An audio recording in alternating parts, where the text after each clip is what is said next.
Naiz irratian, bigarren kafea.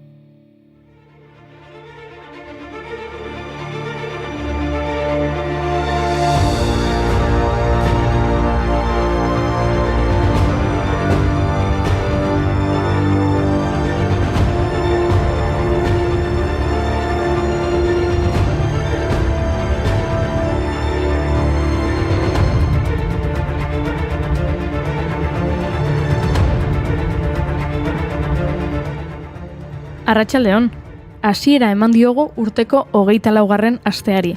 Badakigu astelenak gogorrak izaten direla. Horregatik bigarren kafea hartzera gonbidatu nahi zaituztegu. Ongi etorri denak bigarren kafera. Ekainak 12 ditu, laizter hasiko da udara. Temperaturak behintzat udagarekoak ditugu. Gaur temperatura maksimoek antzera jarraituko dute, 25 graduren inguruan ibiliko dira. Baina kontuz, baliteke Euskal Herriko barnealdeko hainbat lekutan zaparrada handiak izatea, txingorra botatzea eta haize bolada indartsuak izatea. Bai, udako ekaitz usaina dago. Seguro, ojos color azul oscuro, seguro, seguro, seguro, seguro. Pam para para para para pam para para para.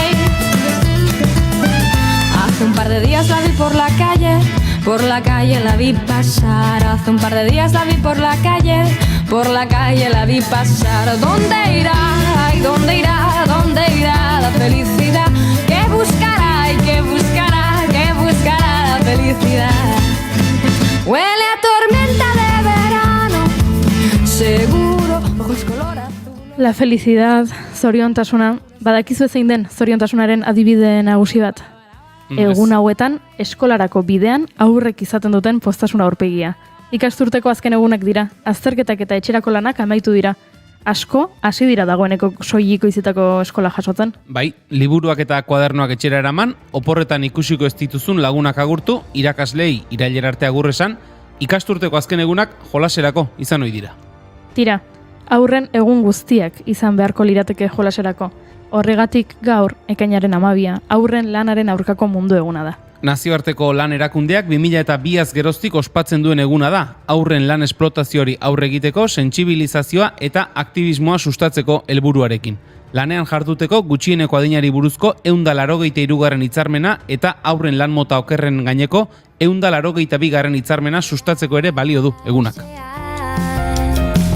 Nahi gabe zu sortzea, ahots gordetan korapilatzea, pilatu gabe aurkitzea. Usaimenaren oroimina, ukitzearen atsegina, melodia maiezina. Nik zoriontasunaren beste adibide bat dut. Ikasturtea amaitzen ari dela aipatzen ari gara eta horrek esan nahi du festak ugaritzen hasi direla. Atzo ospatu zuten eskola txikien festa Lizartzan. Puzgarriak, zirko tailerra, bingo musikatua, fotokola, pailazoak, disko festa, denetarik izan zuten atzo Lizartzan. 35 edizio bete ditu eskola txikien jai honek, Euskal Herriko eskola txiki guztiak omentzeko balio izan du festak. Lizartzako eskola txikiak, Bertako, Orexako, Gazteluko, Leaburu Txaramako eta Azkarateko 2 eta 12 urte bitarteko 76 haur hartzen ditu. Guztira 42 familiak eta 12 irakaslek osatzen dute hezkuntza komunitatea. Festa eguna izateaz gain, aldarrikapen eguna ere izan zen. Herriak eta eskolak elkarren beharra dutela gogorarazteko eguna, umerik gabeko herriak ez baitu etorkizunik, eskolari gabeko herriak ez baitu bizirik. Eskola txikiak herrieta auzo pausorik pauso.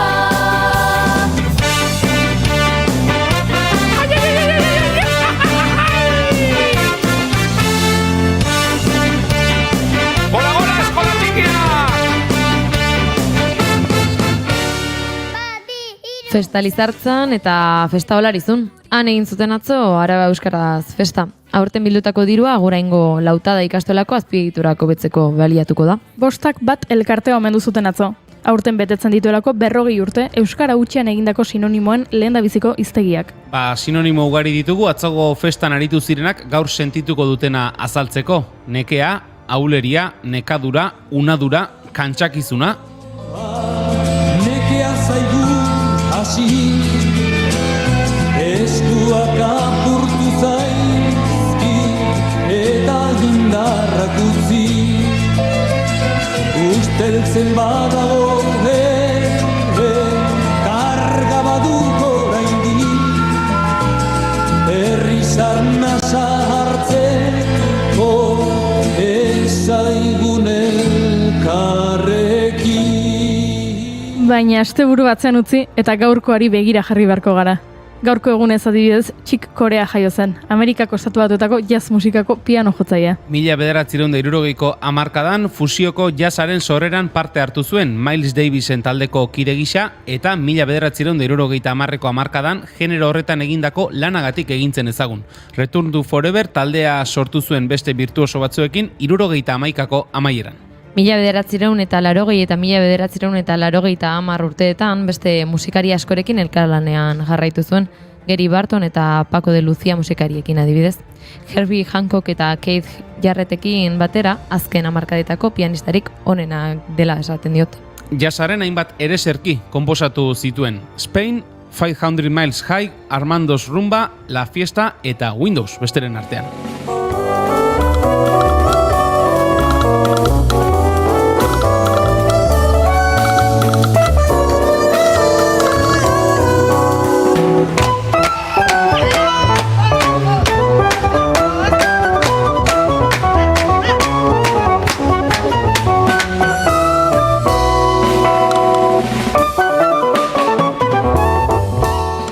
Eta gaurko egunez, Felipe Juaristi Galdos euskal idazlea jaio zen.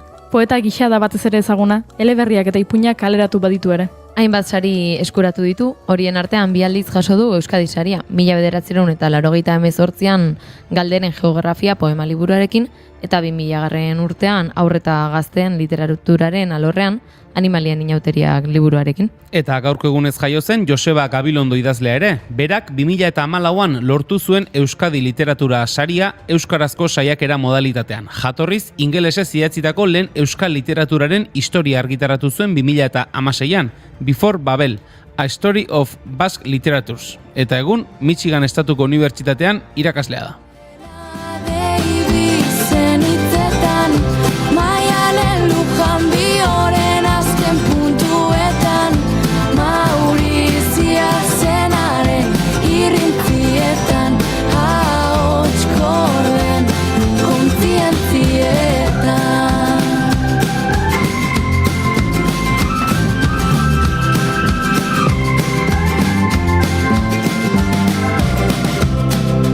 Berriz esan ez dezaten,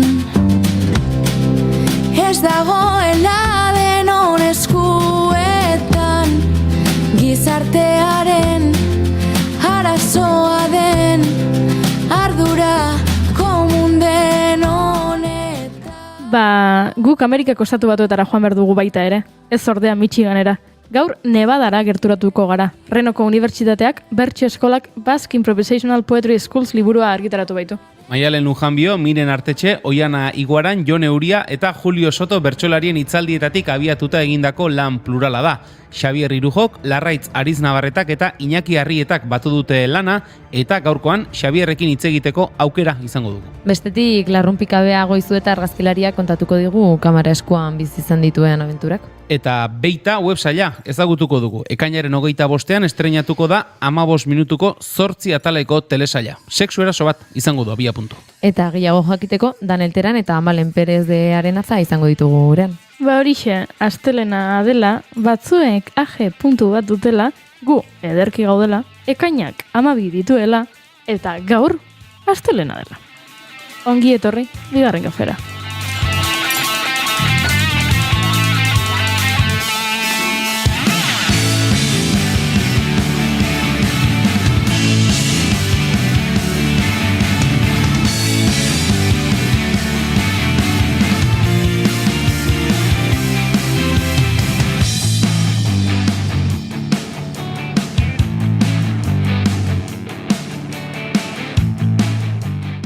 Zuekin, maratoietako korrikaleriak baino gehiago nekatzen den Euskal Herriko speakerrik dotoreena, Julen Goikoetxea Orbegozo. Atxaldeon. Gustatu zaizu sarrera? Bai, gezurrez josi izan da, baina bai, ona. Eta zuekin, kantxa barruan jolasean eta kantxa kanpoan argazkiak ateratzen aritzen den Juner Romatet Ibarguren. Atxaldeon. Gustatu zaizu sarrera? Bai. Gezurrez josia? Ez, justu hau bez. Ikasi Julen.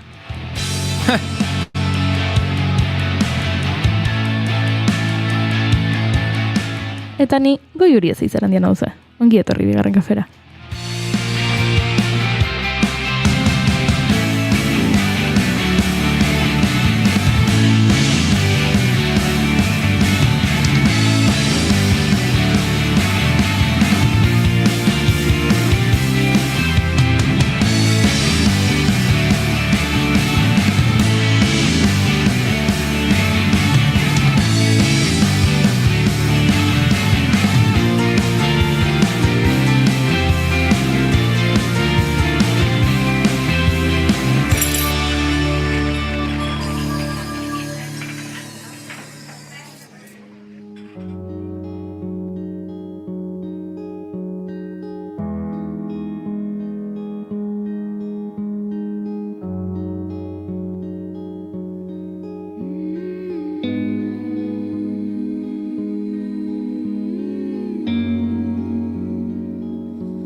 Esan bezala gaur astelena da, ekainak 12 ditu eta bigarren kafeak 606 saio. Pozik gaude hemen, zuekin, zuen konpainian, ibilbediren xirarena abestia entzuten, eta egunero egiten dugun bezala gure maite dutak elkarbanatzen emango diogu hasiera saioari.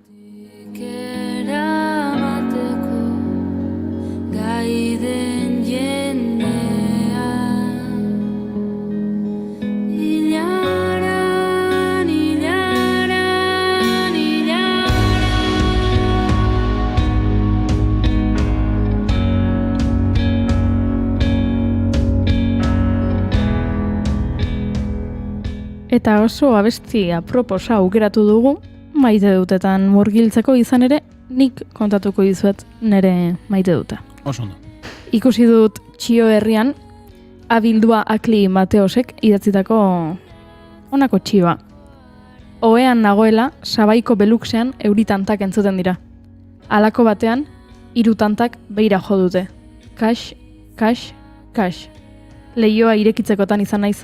Ea akaso, euriak barrura sartu nahi ote zuen.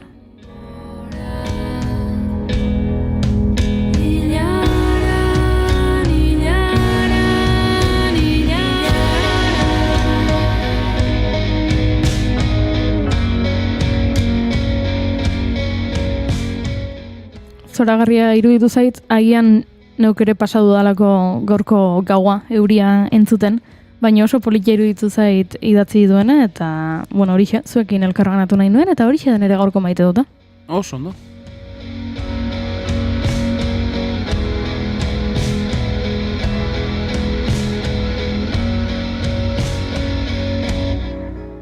Eta zer maite duzu zuek? Julen? Ba, lehen esan duzu, speakerraren kontuak eta esaten aritu zara. Atzo, Tolosaldeko 3 tontorrak mendi lasterketa izan zen, eta tokatu zitzaidan bertan, bai, zuk esan duzuna, esatari lanetan edo aritzea, eta horrelakoak, egun luzeak izaten dira, gauzak garbi esan da, goizeko 8 eta ez dakit, 8 eta 10 edo horrelako zerbait izan ziren, mikroa eskuan hartu nuenean, eta arratsaldeko 5:30 jota utzi genuenean, tartean, lasterketaren atarikoak, lasterketen irteerak, 2 lasterketa ziren, bat mendi maratoia eta bestea 24 kilometro terdiko lasterketa, eta horrelakoetan egun guztian zehar, gauza asko gertatzen da, ez? Denetik gertatzen dira, ze ikusten dituzu, lasterketa bateko korrikalariak iristen ari direla, lehendabiziko postuetakoak, gero atzerago datozenak, gero ja atzerago datozenak, eta ja, hortxe, azkenak datozen horiek, egia da, lasterketa honetan beste hainbatetan bezala, maratoiko azkeneko korrikalari egiten zaiela, ez? Ala moduzko elmugaratze berezi bat, antolakuntzako bolondrez guztia beraiekin batera jartzen dira, atzo txaranga bat ere bazegoenan, elmuga puntuan, eta elmugaratze polita izan zen, egia esan, Baina, berezik ilusio egin zidana izan zen, nire lehengusu bat atera zen, Iñaki Olano, eta berak irabazi zuen maratoia. Ara? Eta, zer nahi duzu esatea, ez dira, beste munduko gauza handiak ez dira, baina, ilusio egiten du ez, norbera esatari ari den proba batean, lehengusua parez pare helmugara nola iristen ari den, eta berak ere parezituen, zalantzak nola iritsikote zen proba horretara, eta gauza berari ere uste baino eta atera zitzaizkion, eta hortxe, bakoitza alde banatan, baina, Ze politia. bai, ilusio egin zidan. Zure antzera, mintzu naiz orain, ia nola ere ukitzen duen. Eta June Romatet Ibargurenek zer maite du? Neria gaurkoa nahiko sinplea da. Maite ditut bai bazkari improvisatuak, baita bazkal oste oso luzeak ere. Ze, atzo lagun batzuekin negola momentu batean txera ez joatearen bazkaltzera atera ginen, eta lau joan ginen bazkaltzera, baina angeratu ginen 4ak, 5ak, jende gehiago iristen hasi zen, eta maila beteta azkenean 8ak eta erdiak arte, Rafael ordura arte edo pixkat alde egin behar genuen arte gelditu ginen, eta ez dakit izan zen egin arratsalde oso lasai bat, baina atera nintzena bertatik eta faltzera joan nintzena oso gustora, eta bai, maite ditut horrelako momentuak. Ederra. Marinela maite dut aita, ez aldun ulertzen ezinezkoa da. Jauntxoa, ta iretzat maitia. Hoexek izan dira gure maite dutak, zuen maite dutak kontatu nahi badizkiguzue, idatzi txatean, WhatsAppez, e-mail bidez edo bidali gutun bat bigarren kafeko laborategira eta gustora irakurriko ditugu. Bitartean, Moonshine Bagonen Marinelaren zai abestiaren bertsioarekin egingo ditugu hurrengo minutuak. Ez joan urrutira, guk Nevadaraino joan behar dugu eta.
Emaiozu bigarren aukera bat egunari.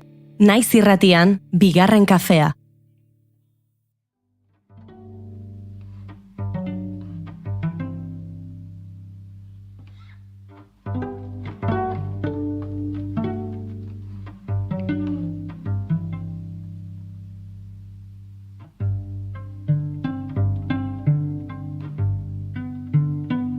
Gure baitango lurraldeetan, non geratzen den denbora, non ez dagoen arnas biderik, non ez goazen inora. Bertsolaritzan badago mito bat. Zeinaren arabera, bertsolariak berezko doain bat duen, jaiotzetik datorrena, izugarria eta imitatu ezina. Askori hori pentsatzea gustatuko zaien arren, bertso egiten ikasi egin daiteke, eta gustatu eta landu ezkero ia edonor izan daiteke bertsolari. Bai, edonor, Sine etxieza dazu, hau ez baitut nik esaten. Xavier Amuriza handiak baizik. Edo norri izan daiteke, bertsolari tamaina batean. Bizikletan ibiltzen edo zeine jakin dezake? Ez badauka aparteko arazorik bai. Bizikletan ibiltzen behintzat ikasiko dugu. Gero, bizikletan ibiltzetik lasterketak irabaztera koska badago. Baina bizikletan ibiltzen gozatzen edo nork ikas dezake. Bertsoarekin berdin. Pixka bat gustatzen bazaizu, lagun artean egitera edo norri irits daiteke. Gustatzen bazaizu, uler ditzakezu bertsolaria kantuan ari denean bere buruan gertatzen diren klabe batzuk. Artea ez da egiteko bakarrik, ikusteko eta gozatzeko ere bada. Ez nadin izan jainko lurtiara, bai ezinen bidaidea. Beraz, ez da derrigor aparteko doain berezirik behar bertsolaria izateko. Eta ikasi egin daiteke, baina nola? Bertso eskoletan. Eta intzuzen ere horren inguruko liburu baten berri eman nahi dizuegu. Bertso eskolak, Basque Improvisational Poetry Schools, Nevadako Unibertsitateko Center for Basque Studies erakundeak argitaratu berri duen liburua da. Iñaki Arrieta, Larraitz Ariznabarreta eta Xabier Irujoren koordinaziopean gauzatu dute. Eta telefonoaren beste aldean dago Xabier Irujo. Arratsaldeon, Xabier. Kaixo, arratsaldeon. Lehenengo galdera Arrieta Garbi. Bertxotan egiten ikasi egin daiteke? Bai, noski. Nik uste hori ja demostratu dagoela espaldi baten, eta bai, Xabierren hitzak egia direla, ikusi da. Ikusi da, lehenengo gizaldi oso batek demostratu du hori posiblea dela, eta gainera posiblea dela baita ere lasterketak irabaztea. Bai, bertso eskoletatik pasatako, bai. Liburuak bertso eskolen azken hamarkadetako ibilbidea aztertzen du, eta horretarako, hainbat protagonistaren hitzak baliatu dituzue, Miren Artetxe, Oiana Iguaran, Maialen Lujanbio, Julio Soto eta Jone Uria. Haze partaide puskak? Bai, ederra taldea. Izan genuen aurretik 2018an egindako beste kongresu bat.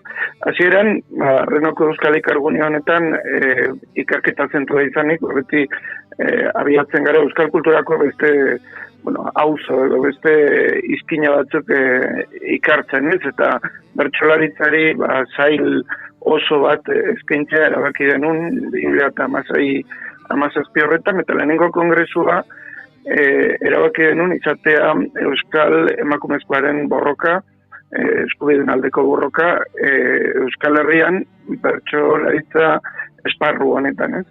Eta hori kongresua egiten, elkon izan genuela, 2018an otsailean, neguan izan zen, ikusi genuen neurri batean bertso eskoletan eta bertso eskolek irekizutela, bai, emakumezkoari 20. mendearen amaieran, bertsolaritzen ateak, eta aurretik ere noski Euskal Emakumezkoak ere izan inkluso 19. mendetik, baina zabaldu zituen ateak 20. mendearen amaieran. Eta hortik heldu zen ideia egitearena bertso eskolei buruzko konferentzia bat. Ez bakarrik ja emakumezkoaren egoera, bezik eta pizka bat orokorrean sozialki bertso eskolak nola ze isla izan duen oloit ezateko bertsolaritzaren baina baita ere Euskal Herriaren bai gizartearen.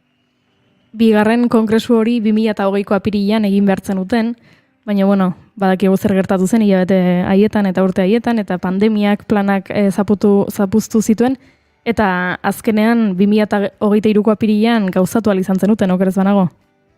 Hori zen, bai. 2020ko apirilaren lenguaztean gertatu hartan, Renon, kasu honetan, eta ezin izan zen, noski, eta gerora, 3 urte atzeratu behar izan dugu, aurten apirilean izan dugu, antolatu genuen kongresua, eta bertan, aurkeztu genuen estatu batuetan liburua, eta etorri zen gurekin Xabier Euskitze, bertsolaria Euskal Herritik, gero, Ameriketan dauden Euskal bertsolariek parte hartu zuten, Martin Goikotxeak, Wyomingkoa, Joni Krutxet, San Franciscokoa, Jesus Goñi, Renokoa, eta Todora Zurtza Boizikoa.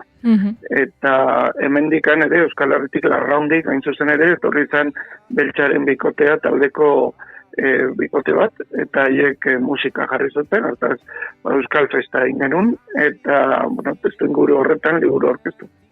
Eta, kongresuak azkia jarri, liburua idatzi duzue, esan bezala sekulako partaideekin, mugarria da, ez? Hainbeste, partaide biltzen dituen, euskal kulturari buruzko liburu hau egin baituzue.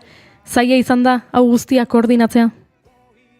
Oso zaila eta, nagusiki, adibidez, zaila dana, ez? Batetik, gaia hautatzearena, zaila da, eta hori berri hona da, zaila da, gero eta zailago, euskal kulturan ez ezagunak edo landu gabe edo gutxi landutako gaiak eta esparruak aurkitzea. Orain, zentru honek baditu ja 56 urte, hasieran ia dana zan ikertzekoa gaur egunez. Ez nahi, bakarrik inglesez eta zartzen denari buruz, baizik eta orokorrean esparruak, gero eta zailagoa da aurrera egitea, eta hori berri hona da, esan bezala horrek esan nahi du, gero eta ikerketa gehiago eta dagoela, kasu honetan, bertsolaritzari buruz, eta bertso eskolei buruz konkretuki. Eta hortaz, gaiari bueltak eta eman genizion, kongresuan tolatu baino, baina gero horretaz gain, badana da erronka, noski liburua euskaraz idatzi zen jatorriz, eta, gaur adibidez aurkezpena eta dana euskaraz egin da, hori itzultzea ez da arraza izan, Oianaren, Mirenen, Maialenen, Jonen, Julion euskara eta euskaraz idatzitakoak eta zandakoak hori dena inguruzez espresatzea nahikoa zaila da. Eta hortik aurrera prozesu guztia, bertsolariak ara ekarri eta bertan adibidez, Elkon izan genuen aurreko kongresuan, 2018ko kongresuan, bederatzireun bakeroan, Maialen, Oiana eta Mirenen entzuten, eta Miren hitzak entzuten, eta oso zaila da noski itzultzea, gara orduan ez genekien nola egin, eta ez genuen egin, orduan laburpenak eta ematen genituen, dana erronka handi bat izan zen, nagusiki jatorriz gero hainbat erronkei aurre egin diegu, eta gaur egun garaitu ditugu, beste batzu, noski urrengo kongresurako oaindikan erronka. Aipatu ditugu, Oiana Iguaran, Jon Euria, Julio Soto, Maialen Lujanbio eta Miren Artetxe, bakoitzek bertso eskolekin zerikusia duten gai jakin bati buruz idatzi du. Xabier, aurreratu zenezake adibidez zeintzuk izan diren gai horietako batzuek? Nik esango nuke liburu honek, liburu akademikoa da, unibertsitate batek ateratako liburua, ikerketa liburu bat, eta artikulo zientifikoak edo baditu, aztertzen bertsolaritza eta nola garatu den bertso eskoletan, azken 35 bat urte hauetan, 40 urte hauetan. Baina, horretaz gain, liburuak badu, noski, bertso eskoletan izandakoen hitzak. Eta horrek, perspektiba berri bat ematen dio. Nola baita esateko liburu zientifikoak edo liburu teknikoak eta azkenean bizi bat dute, 25 urte, 30 urtera ikerketa gehiago egiten direnean, liburuak zahartu egiten dira, ez? Kasu honetan alrebez gertatuko da, nola baita Maialen esperientzia bera, baina beste guztien ere da bertso eskoletan eta egindako, nola baita azitako bertsolaria dela, eta hortaz, hemendikan 30 urtetara, 50 urtetara, edo zer esanik ez, inumendetara, interesa handia piztuko du lehenengo, bertso eskola horietan sortutako pertsonaren, edo pertsonen, kasunetan, esanak. Hortaz, alde horretatik liburua oso interesgarria. Nolabait lerroiek paratzen ditu, alde batetik esperientzia pertsonalarena, eta bestetik teknikoa edo gaur egun nola ikusten dugun bertsolaritza. Gero bestetik ere nik uste ekarpen handia dela psikologikoki ere, psikologia sozialeko esparrotik nola ikusten genuen guztio, bertsolariak ala ez, bertsolariak ez garenok adibidez, nola ikusten genuen bertsolaritza oain 35 urte, eta nola ikusten eta ulertzen eta bizi dugun gaur egunez, zer gertatu den, eta aldaketa sakon horretan, bertso eskolek izandako isla izandako izandako indarraren arrazoia edo pizkat aztertzea. Hortaz, bueno, bai, liburuak baditu hildo ezberdinak eta oso interesgarriak. Maialen Lujanbi hori noizbait entzun izan diogu, bertsolaritza Everest izango balitz, bertso eskolak oinarrizko kanpalekoa izango liratekela eta bertsolari txapelketa nagusia gailurra, baina oinarririk gabe ez dagoela gailurrik, beraz, liburu hau akademikoa izateaz gain bada modu batean bertso eskolei aitortza bat. Bai, bada. Eta aitortza eta monumentua zor diogu. Ez bakarrik aurrekoan hitz egiten aritu gara, ez bakarrik gure ikuspegi nazionaletiko Euskal Herriko nazio gisa Euskal Herriak zor diona bertsolaritzari orokorrean, bertso eskolei konkretuki Euskal Herren aldeko borroka honetan.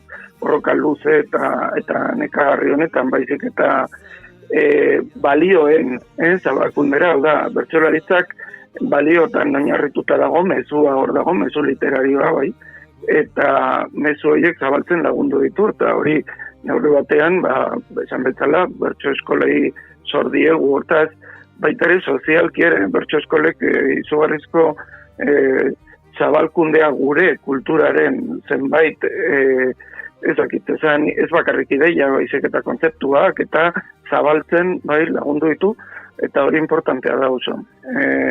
Besteak beste, ez da, nolabait alderdi kultural edo politikotikat alderdi sozial utxean, azkenean final batean edo final erditan edo, edo zein, bertso saio batek erakartzen duen jende guzti hori azkenean literaturgintzan, bai? Literaturgintzako prozesu batean barneratzen ditu, eta hori gaur eguneko kontsumo gizarte hauetan, bai, konsumismo utxean murgildurik galtzanok hemen honako Europako gizarte hauetan, edo Ameriketakoak, kontraindar bat dela, eta kontramezu bat, eta ohar bat, eta, gauza asko. Hortaz, nik uste baloreen aldetik ere, bertso eskolei, asko da zor dioguna. Euskal Herritarok gorkorren. Zalantzari gabe.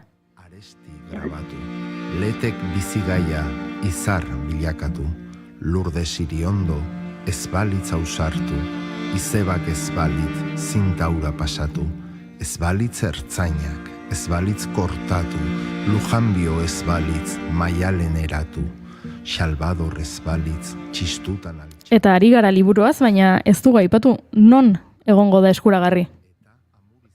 Bai, gu 8.000 kilometro dago, Reno nahiko urruti dago, eta hemen edozein liburu denda batetik eska daiteke eta lortuko dute erraz.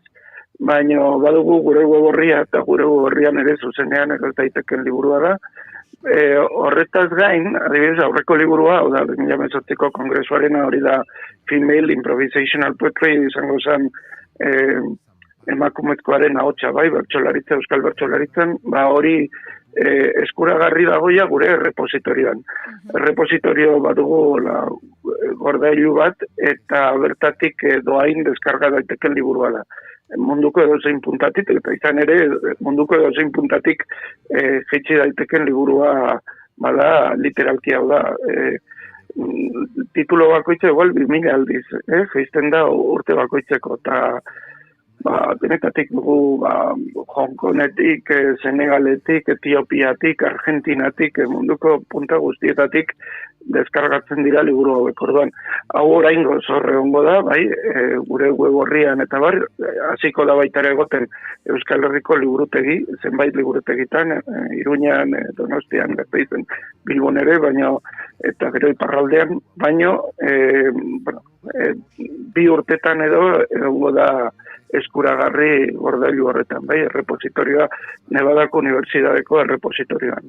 Aipatu duzu, leku askotako jendeak, ez, eskuratzen dituela liburu hauek eta lan akademiko hauek, esan dezakegu beraz Center for Basque Studies iniz baino indartsuago dagoela?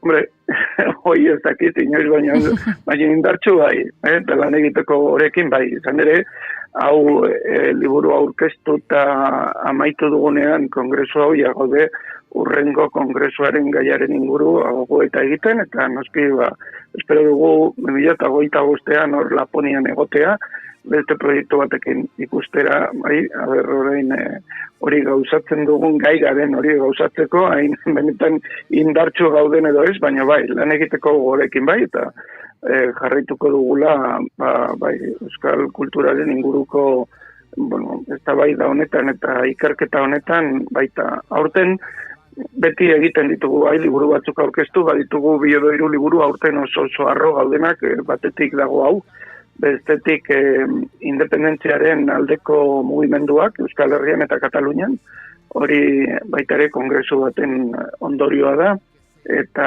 aurten kaleratu dugu, eta bestetik prostituzio Euskal Herrian eta Nevadan.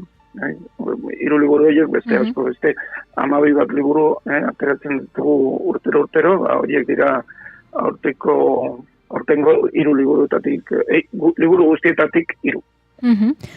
Esan duzu, gogotxu zaudetela lanerako eta gu gogotxu egiten duzuen guztia irakurtzeko, beraz, eskerrik asko hemendik Bigarren kafetik, Tolosatik Xabier Irujo eta egin dezala bere bidea Bertso Eskolak Basque Improvisational Poetry Schools liburuak eta eskerrik asko gurekin telefono bidezko kafe hau hartzera etortzagatik. Mila esker zuei gonbidapenarengatik eta, egiten dezuten lanarengatik ere. Jarraituko dugu harremanetan, bitartean Jon Maiaren kantu hau kantatu abestia entzuten igarroko ditugu urrengo minutuak. Etxi izan banu, ez banintz bueltatu, beti bera banintz, ez banintz aldatu, probatu ez banu, naizta ez gustatu, ta inork ez balit eskurik luzatu, barruan neukana ez banu kontatu, jarritako marra ez banu pasatu, ez banintz sumendi, ez banintz olatu, negurik ezean, ezin da loratu.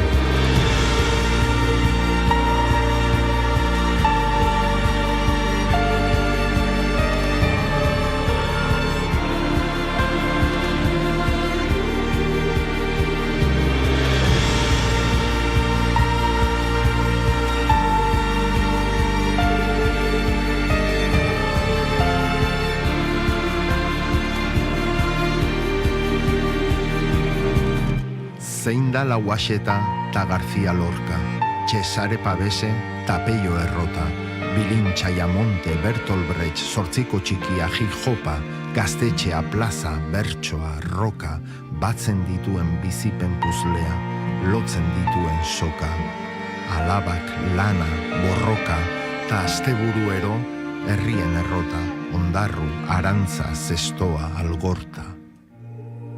Bota, bota, bota. Kantatu, kantatu, kantatu. Ez balitz aurreko guztia gertatu. Ez balitz haizea kolpera aldatu. Nik ez nuke zertan kantu hau kantatu. Gelditu makinak.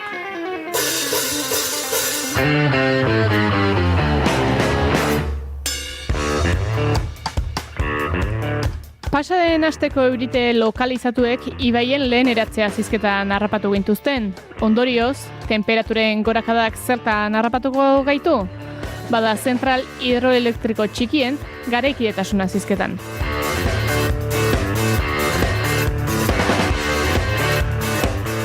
Bide beretik jarraituko dugu izan ere Timako Errotazar Indarratxeko German Egiluzekin izango dugun elkarrezketa asko aibisate ikerlarekin izen genuenaren osagarri dugu.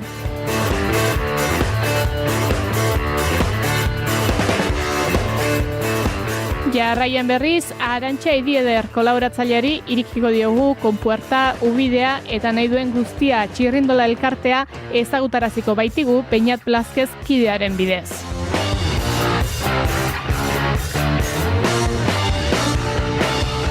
Irundar zinetikotik abietuta beraz, Gelditu Makinak saioaren 3. denboraldiko 33. saioa. 3-3-3, kolkoa bete, asteragoaz.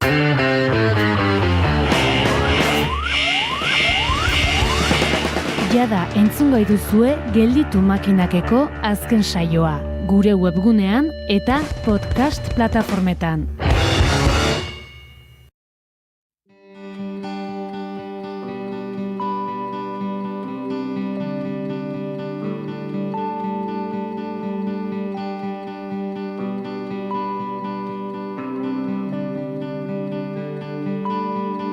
Norbere aitzulo bihurtzen denean, bizitzak zentzua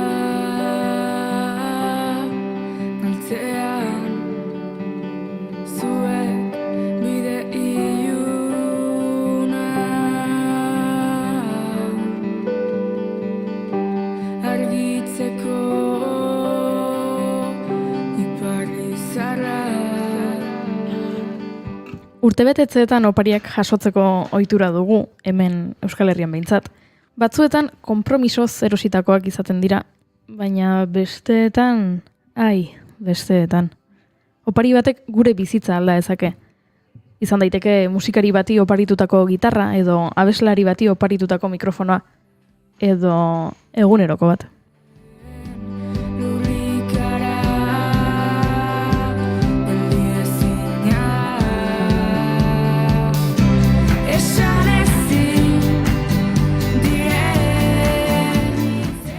Mila 1942ko ekainaren 12an, hau da gaurko egunez, Ana Frankek egunkari bat jaso zuen bere 13. urtebetetzeagatik opari gisa. Horrela hasi zen, Ana eta bere familiaren klandestinitateari buruzko biziraupen kontakizun ospetsuaren istorioa.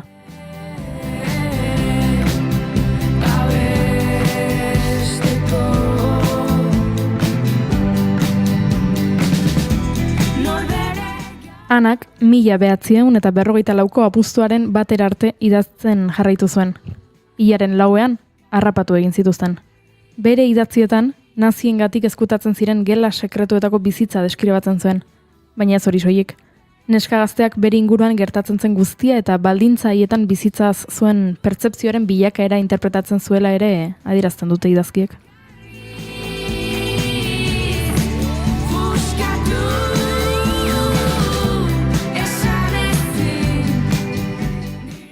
Anaren aitak, Otto Frankek, gerratik bizirik atera zen familiako kide bakarrak, ez zuen egunkariaren berri. Ezkutatzen lagundu zien pertsonetako batek 1945ko uztailean eman zion arte. 2 urte geroago, Ottok eguneroko argitaratzea lortu zuen. Het Achterhuis atzeko etxea izenburua jarri zion. Gaur egun, Ana Franken egunerokoa munduan gehien irakurtzen diren 10 liburuetako bat da. Baina ez da egunerokoetan oinarritutako liburu bakarra. Egunkari intimoek egia kontatzeko bete beharra dute. Zeren eta hasiera batean irakurle bakarra idazlea bera da. Hala ere, batzuetan idazki horiek itun pertsonal hori gainditzen dute eta publiko egiten dira. Eta gaurkoan adibide batzuk ekarri ditugu.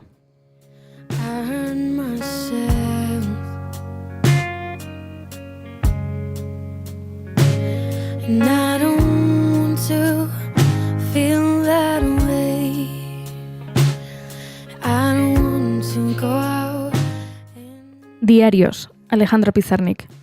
1972an bere buruaz beste egin zuenetik, Alejandra Pizarnizek mito eta elezar kutsua hartu du pixkanaka. Kultu egia, hainbat irakurle belaunaldik gurtua. Pizarnik 20. mendeko idazle latinoamerikar garrantzitsuenen artean dago. Bere poesiak baldintzarik gabeko jarraitzaile ugari bildu ditu. Eskola sortu du eta mundu osoan ospetsu egin du idazlea.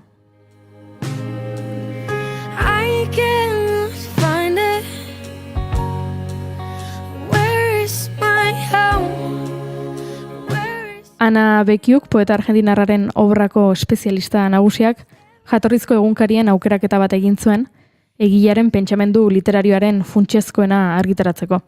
Zalantzarik gabe, aurreko mendeko memoria testurik garrantzitsuenetako bada Alejandra Pizarniken Diarios liburua.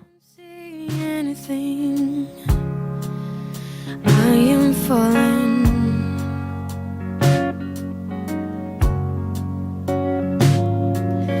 Pushing myself. Eta emakume batetik bestera. Bigarren proposamena Anais Ninen diarios amorosos baita. Idazki gutxik arakatzen dute emakume baten maitasun bizitza Anais Ninen zentsuragabeko egunkari hauek bezain zehatz eta sotilki. Horietan argi eta garbi jorratzen dira egile honen alderdi fisikoak eta psikologikoak, askatasun oso jokatu nahi izan baitzuen bere desio sexual eta emozionala. Zer kontatzen du ba Anaisek? Adibidez, Henry Millerrekin edo Otto Rank psikoanalistarekin izan zituen harremanak.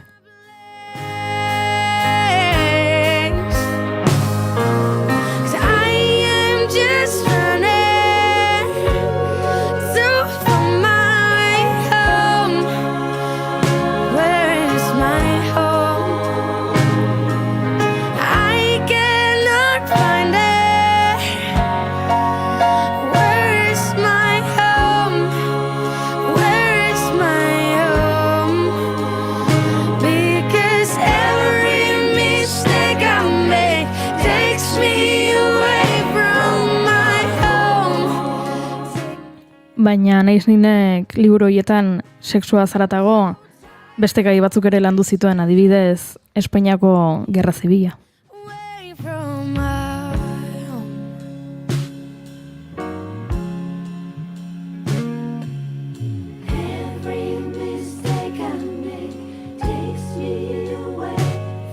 Egunerokoetan oinarritzen da Anais Ninen obraren eguneko handi bat, baino gaurkoan duela 20 urte argitaratutako Journal de l'amour gomendatzera etorri gara.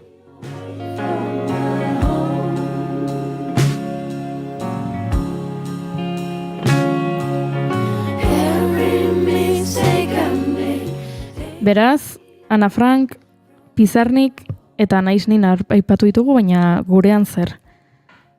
Gurean ere baditugu, egunerokoetan oinarritutako liburuak, baino gomendioa aipatu aurretik galdetu nahi nizueke, June Julen, ea idazten duzuen zuek egunerokoan? Nik ez daukate, sekula ez dut izan gainera, horrela idazteko ohiturarik, ez dakit, sormen fazeta hori edo ez daukat bat ere garatua, eta naiz eta sormena edo idazteko gaitasun gehiegi ez izan, bada ez dago zertan burrezko luma bat izan beharrik idazten aritzeko, gorde ditzakezu zure oroitzapenak, edo dana delakoak, bizipenak, edo iruditzen zaizun, edo munduan ikusten ari zarena zure begietatik idatzi dezakezu ez? Baina sekula egira da gauza bat, behin ere ez dut zeidana bururatu, edo ez dudana sentitu behar hori idazten hasteko. Eta zuk, June? Nik gogoratzen dut, eta oraindik badaukat, gordeta daukat, txikia nintzela, ez dakit, 7-8 bat urte dukiko nituen, eta aparitu zidaten eguneroko bat, hola klabearekin, eta nik idazteko, eta ez inork irakurtzeko, giltza etzen beharrezkoa, gero konturatu nintzen. Baina, bai, horra ohitura hartu nuen idazteko, gero utzi nuen, noizean behin idazten nuen, pixkat aurrerago konturatu nintzen, idaztea utzi niola eta pena mantzidan, eta ardun berriro idazteko asmotan edo badaude, egunerokoak aplikazio bihurtu dituztenak, eta horietako bat jetxi nuen, eta horrek nola egunero notifikatzen zidan ez, ez dezu gaur idatzi, edo, gogoa baldin nuen idazten nuen, eta gero ez.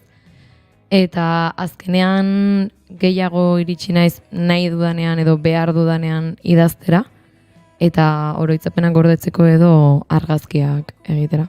Beste galdera bat, zuen gelakiden artean edo zuek gelakidekin bazen duten elkarren agenda trukatu eta bagoitza besterenean idazteko ohitura? Bai. Bai, bazen duten. Bai. Ari nintzen begira, galdera hori egin dute adin ezberdintasuna hainbesteko haute den edo ez ikusteko, baina nik gogoratzen du gure garaian bazela. Dedikatoriak idazen genizien elkarri. Hau honen atzeti dabil, eta bestea ari ura gustatzen zaio, eta horrelako gauzak, eta gogoratzen naiz jendea izaten zela, ez? Agendak hartu, eta bata bestearen agendan, datozen 3 hilabetetan etxeko lan bat apuntatzeko lekurik gabe uzten zuen jendea izaten zen, sekulako, gaur egun podcastak dituko genieke, ez da? Baina sekulako idatziak uzten zituzten bata bestearen agendetan. Baina zer da garrantzitsuagoa? etxerako lanak apuntatzeko leku edukitzea, edo zure lagunen maitasun mezuak. Zure lagunen maitasun mezuak. Etxerako lanak egite utxaila nahiko garrantzitsua da. Apuntatzea baino garrantzitsua da egitea. Gogoratzea egin behar dituzula, hortik aurrera. Ez dakit bere lagunei maitasun mezuak idazten ote zizkion ala ez, baina euskaraz ere baditugu egunerokoetan oinarritutako liburuak, eta gaurkoan bakarra aukeratu dugu, irratia horrelakoa delako, minutuek urrea balio dutelako. Beraz, gaurkoan, Vicente Serrano Izkoren N iratxoekin solasean liburua gomendatu nahi dizuegu. Zoritxarrez, esan bezala euskaraz ez dira inbeste egunerokoetan oinarritutako liburuak, baina gutxi horiek oso onak dira. Vicente Serrano 2020ko ekainaren 4ean hil zen. Txalapartak liburua urte horretan argitaratzeko asmoa zuen. Azkenean, heriotzaren ondorioz, 2021 atzeratu behar izan zuten. Egunez egun joan beharrean, saltoak egiten ditu Vicentek denboran, eta gehien gustatu zaizkion liburuen iruzkinak egiten ditu. Izan ere, liburuan agertzen den bezalaxe, Serranok lauzpabortz liburuen irakurketak egiten zituen aldi berean.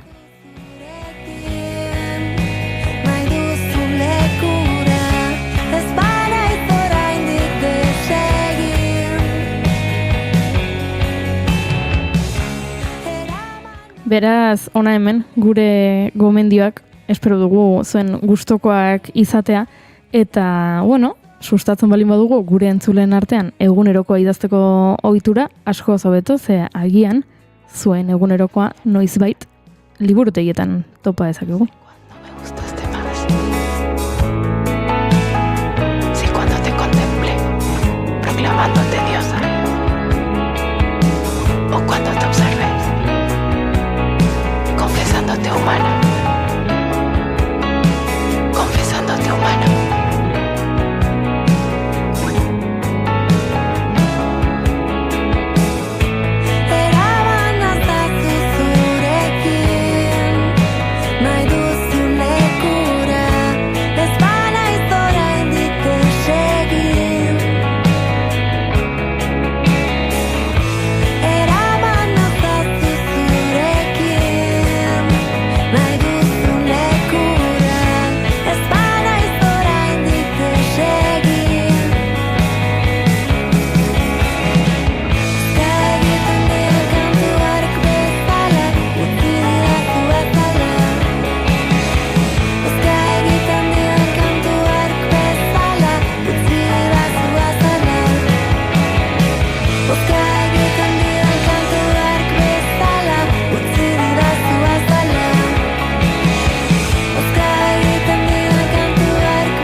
Engine hums and bitter dreams grow, heart locked in a Gran Torino.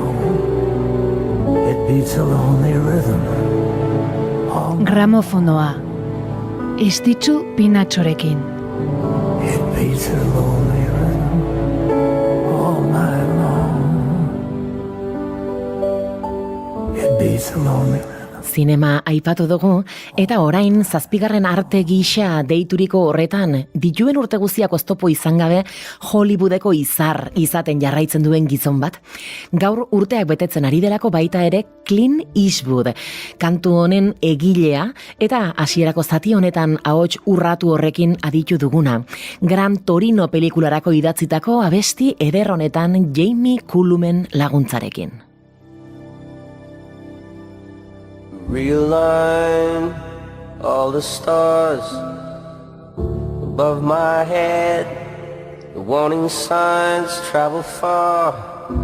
I drink instead on my own. Know how I've known. Jada entzungai duzue gramofonoaren azken saioa.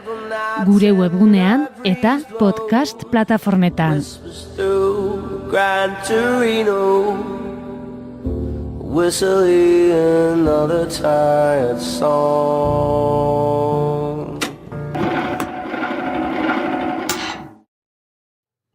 Aizue, entzun duzu, Kontxako badian itxasontzi bat ondoratu dela? Bai, Bai. Eta ezin da bainatu. Etzen zuena izango, ezta? Ez, nidak idenez bintzat. Inork ez ditu. Eta zer esan dezu, ezin dela bainatu? Ez ezin da bainatu. Erregai isuria izan omen du, eta kontxan bainua debekatuta dago, eta ondarretan bandera horia omen dago. Baina bandera horiarekin bainatu zaitezke? Baina kontxan gorria. Bale, barkatu. Gorriarekin ere bainatzea beti bainatu zaitezke, baina badakizu. Alderantziz, ez dezu ulertu ondarreta ondartza, ez da. Ez dakit zer ulertu duen, baina... Astelena. Argi dagoena da, albiste hau baino gauza askoz interesgarriagoak kontatuko dizkigula Egoi Belategik, izan ere arratsaldeko 5 dira, eta azken ordua ezagutzera joan behar dugu, Naiz Irratiko estudio. Arratsaldean zoi ere bai, arratsaldeko 5 puntuan eta ez pentsa, badu interesa Kontxako kontu guzti horrek. Momentuz badakigu berdintxu mantentzen dela kontua, ondarretan horia, Kontxan horia bai, horia ondarretan, Kontxan gorria barkatu, baina esan genuen, korronten arabera aldatu daitekela kontua. Halere, deigarria, metro gutxitan alako ezberdintasunak egotea, baina bai, baditugu beste zenbait kontua aipatzeko serioak gainera, izan ere, gai hartan pasaden igandean izandako eraso homofoboa, aho batez salatu dute Abanto Zierbenako udalean ordezkaritza duten indar politiko guztiek biktimari eta honen senidei elkartasuna adieraztearekin batera. Bide batez, astelehen honetako 7etan eraso homofoboa argudiatzeko elkarretaratzean parte hartzeko deia zabaldu dute. Pasaden igandeko goizaldean 2 gizonek salatu zuten eraso homofoboa pairatu zutela gai hartako jaien baitan, Abanto Zierbenako udalerriaren parte da gai harta eta astelehen honetan erasoa argudiatu du aipatu udalak. Bestalde, Bakuelga Muro Saranetik lehen erorien arana deitzen zen lekutik, frankistek ehortzitako 128 biktimen korpuziak hasi dira desobideratzen gaur goizean. Hainbat euskal herritar daude bertan euren familien borondateren kontra mausoleo frankistan lurperatu zituztenen artean. Zentzu horretan erakunde publikoek oraindik ere asko dutela egiteko nabarmendu Zekina eta Orrasagasti Ugarteren senideak, Lukas Ugarteren senideak adierazi du EITB-en oraindik ere argitzeke dagoela nork eman zuen hain beste jende hilerrietatik ateratzeko agindua. Gure aldetik algenuena egin dugu, aletxo hori jarri dugu, baina iruditzen zaigu orain erakundei dagokiela lekuko hartzea eta guztio bideratzea kasu soiletatik asko zaratago, ez? Politikarlotik beste aipamenak lehenik eta behin esatea Bizkaiko Batzar Nagusietako hautetxien herena akreditatu dela dagoeneko eta hala Ana Otadui batzorde iraunkorreko presidenteak datorren legegintzaldiko eratze bilkurarako deia zabaldu duela. EAJaren 23 ordezkariek kredentzialak hartu dituzte lehenik eta behin eta jarraian PPko eta Elkarrekin Podemoseko hautetxiek burutu dute tramite berbera. Gasteizen berriz, Rocío Bitero, EH Bilduren Gasteizko alkategaiak gobernua kudeatzeko akordio bat proposatu die EAJari, PSeri eta Elkarrekin Podemos Izquierda Unidari. Gasteizko udalean gobernu osatu izateko akordio zabal bat egitea da Biteroren helburua eta nabarmendu du EH Bilduri dagokiola proiektu horren gidaritza hartzea ezinbestean. Gure udalerriak dituen erronka handien aurrean Gasteizen gobernagarritasuna bermatzeko duen akordio sendo baterako oinarriak ezartzeko unea da. Ezin dugu onartu eskuin erreakzionarionak markatzea gure hiriaren norabidea. Gasteizko herritarrek aurrera egitea bozkatu dute. Eta Gasteiztik Iruñera salto Joseba Siron buru izango den 4 alderdien arteko gobernua proposatu duelako EH Bilduk Iruñerako akordio programatikoa jarri du guztiaren erdian eta adostasunaren aldeko deia egin du jarraian. Xehetasun gehiago arratsaldeko 6etatik aurrera informazioaren ariaren 3. edizioan. Esango dugu baita ere informazio praktikora begira, ez dugula parteko gora berarik Euskal Errepide sarean, esan bezala, hemendik 57 minutura bueltan izango garela, eta Kontxan eta Ondarretan banderak kolorez aldatzen badituzten, esango dizuegu gero arte. Eskerrik asko Egoi, guk hemen jarraitu behar dugu, eta ezin joan, ez Kontxara eta ez Ondarretara bainua hartzera, baino gustora ari gara, eta gustora jarraituko dugu hurrengo minutuetan, gure hurrengo gonbidatuarekin.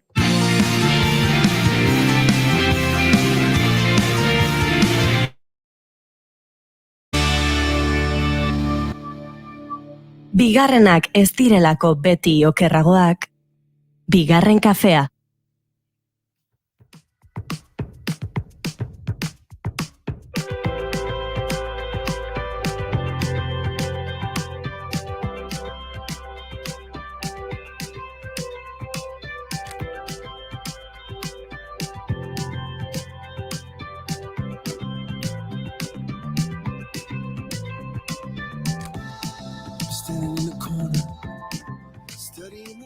Argazki zinguratuta bizi gara. Selfieak, ilunabarrak, lagunen argazkiak, parrandetako oroitzapenak eta beste milaka eta milaka argazki. Mugikorretako memoria asko bete egiten dira bidaietan eta sare sozialak udan borborka izaten dira itsaso garbi eta herri ezberdinetako argazkiekin.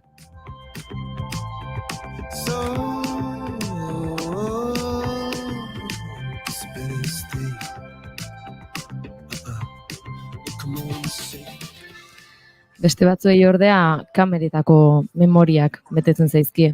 Munduan zehar herrialde ezberdinetatik mugitu zateratako argazkiekin, oroitzapen eta momentuekin. Kamera ia askatzen ez duten horietako bat da Larrun Pikabea Goizueta. Europan zehar egindako bidaia batean hasi zuen ibilbidea, argazkilaritza gustuko zuela konturatu zenean, eta ordutik kamera eskoan aritu da herrialde ezberdinak bisitatzen.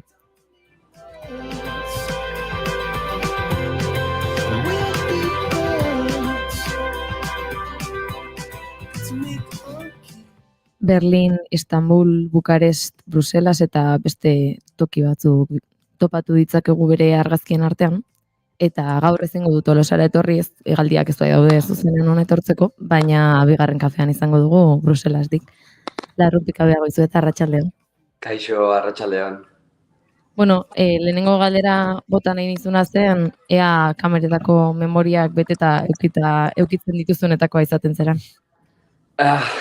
Orokorrean bai, eta askotan bidaia bat dudanean, eta gero handikan ez dakit bi astera edo beste norabaitean noanen, ez ditut ezabatzen aurreko bidaiako argazkiak, eta berriz ezabatzea tokatzen zaizkit, eta denbora asko hartzeit, eta bai. Bueno, hasteko aipatu dut kamerarekin lanean hasi zinela bidaia batean, baina lehenago edo txikatik duzu kamera gertu, ezta? Bai, hori da.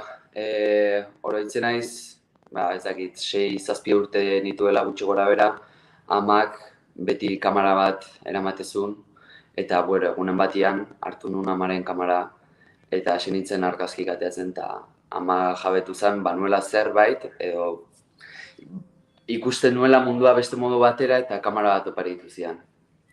Eta, karo, ze gertatzen da, azkenean adinarekin aurrera, eta ikasketekin eta guzti, albo batea utzi nun kamera hura.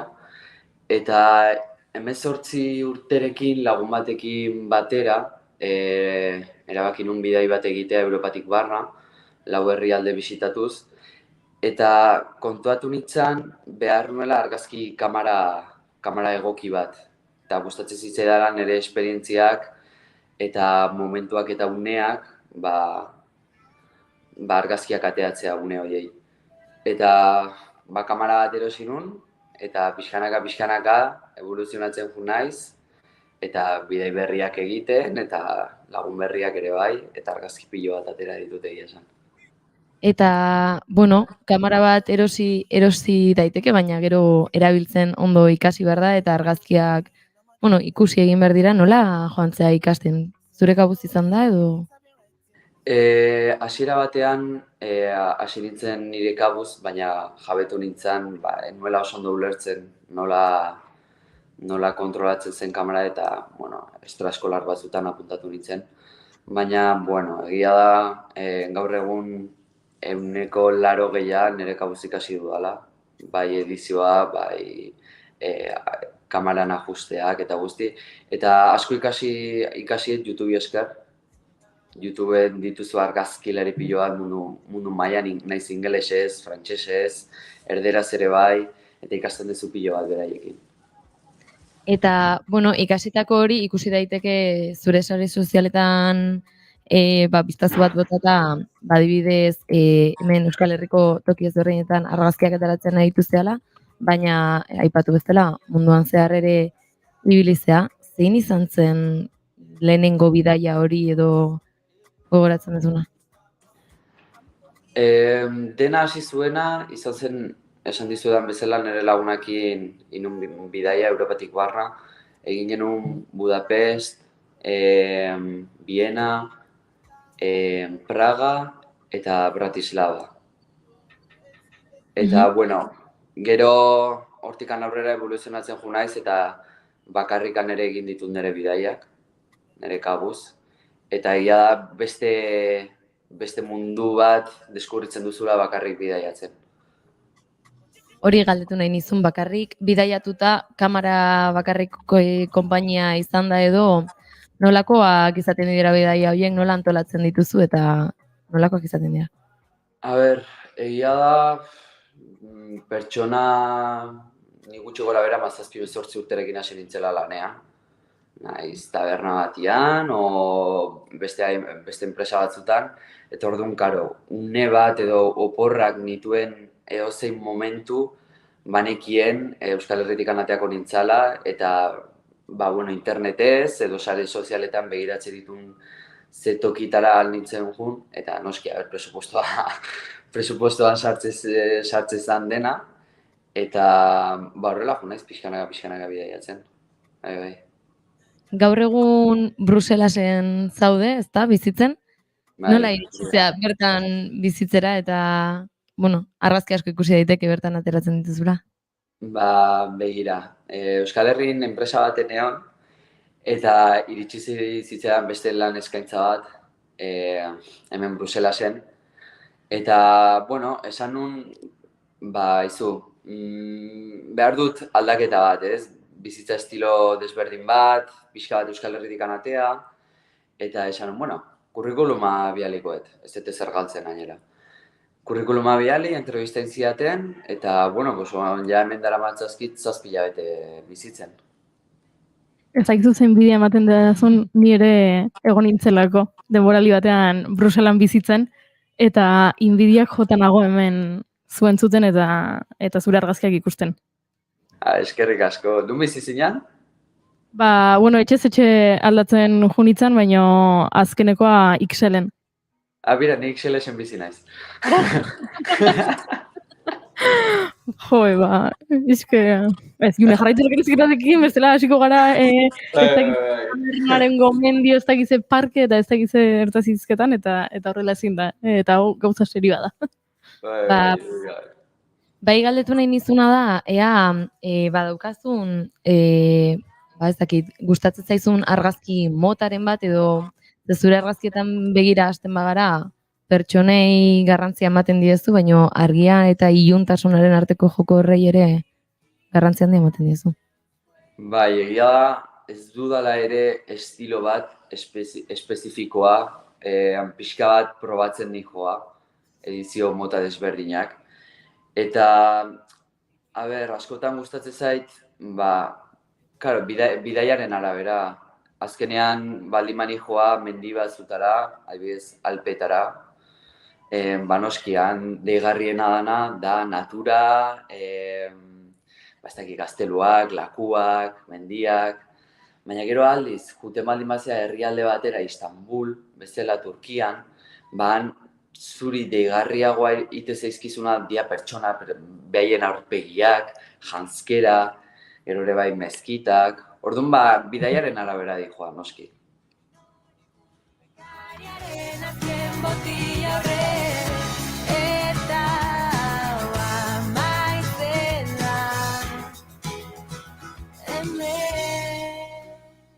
Ikusi dezakegu bere sareetan norbait bila hasten baldin bada, ikusi daiteke niri atentzioa bereziki deitu didan argazki bat, eta Istanbulgo argazki bat da, kotxe hori baten gainean gizon bat eserita dago, eta egia esan ez du lagun izatearen arpegi handirik, noizbait izan duzu, ez dakit, argazki ateratzeagatik tirabiraren bat edo...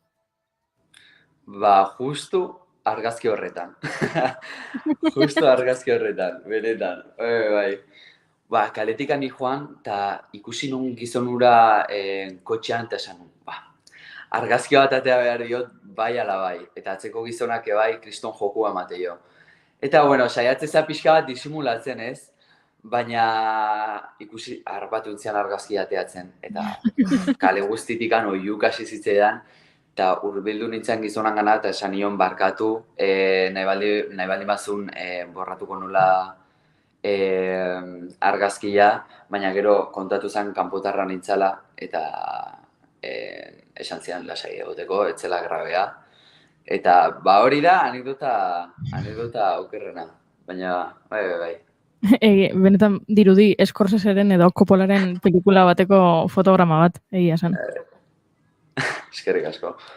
Eta, bueno, hori suposatzen dut bizipen bitxietako bat izango litzatekela, baina, bueno, hainbeste bidaia artean eta argazki pila bat ateraz, izango duzu beste bizipen bitxirik, ez da? Bai, baina, karo, noski, ze estilokoak nahi dituzue.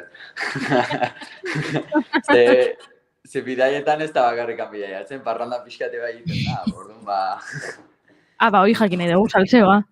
Salseoa, a ber. Zesan dezaket.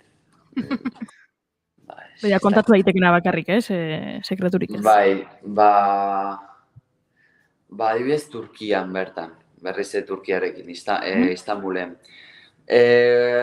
Nekan hegazkina, ez dakit, txaldeko 8 edo, eta iristen nintzen Istanbulea gutxi gora bera, gaueko 11 ordu bitan. Eta, karo, Turkia da beste mundu bat, Europa da, baina kultura nasketa bat daka. Orduan, gaueko 11 Istanbuleko aeroportun, claro, Istanbulek 3 aeroportu dazka, nineon urrutien zeon aeroportuan, eta jun behar nintzen zentrora gutxi gora ere, Istanbuleko beste aldera, ze nekan autobus bat Kapadoziara, 13 orduko autobus bat. Baina, karo, gaua, bakarrik, nik esaten hon, ostia, noain zeiteten. Eta taxista batekin ondo nintzen izketan, eta taxista galdetu nione ingelesez bazekien. Eta esan zian, bai, badakit. Igo nintzen taxian, etzekin ingelesez. Ikuste zenun volantean nola gidatzezun mobila,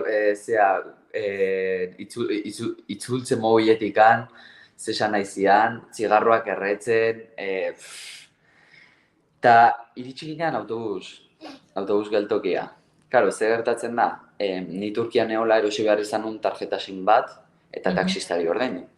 Baina, karo, ze gertatzen da, bileteako dirua ez zitzaiten iristen.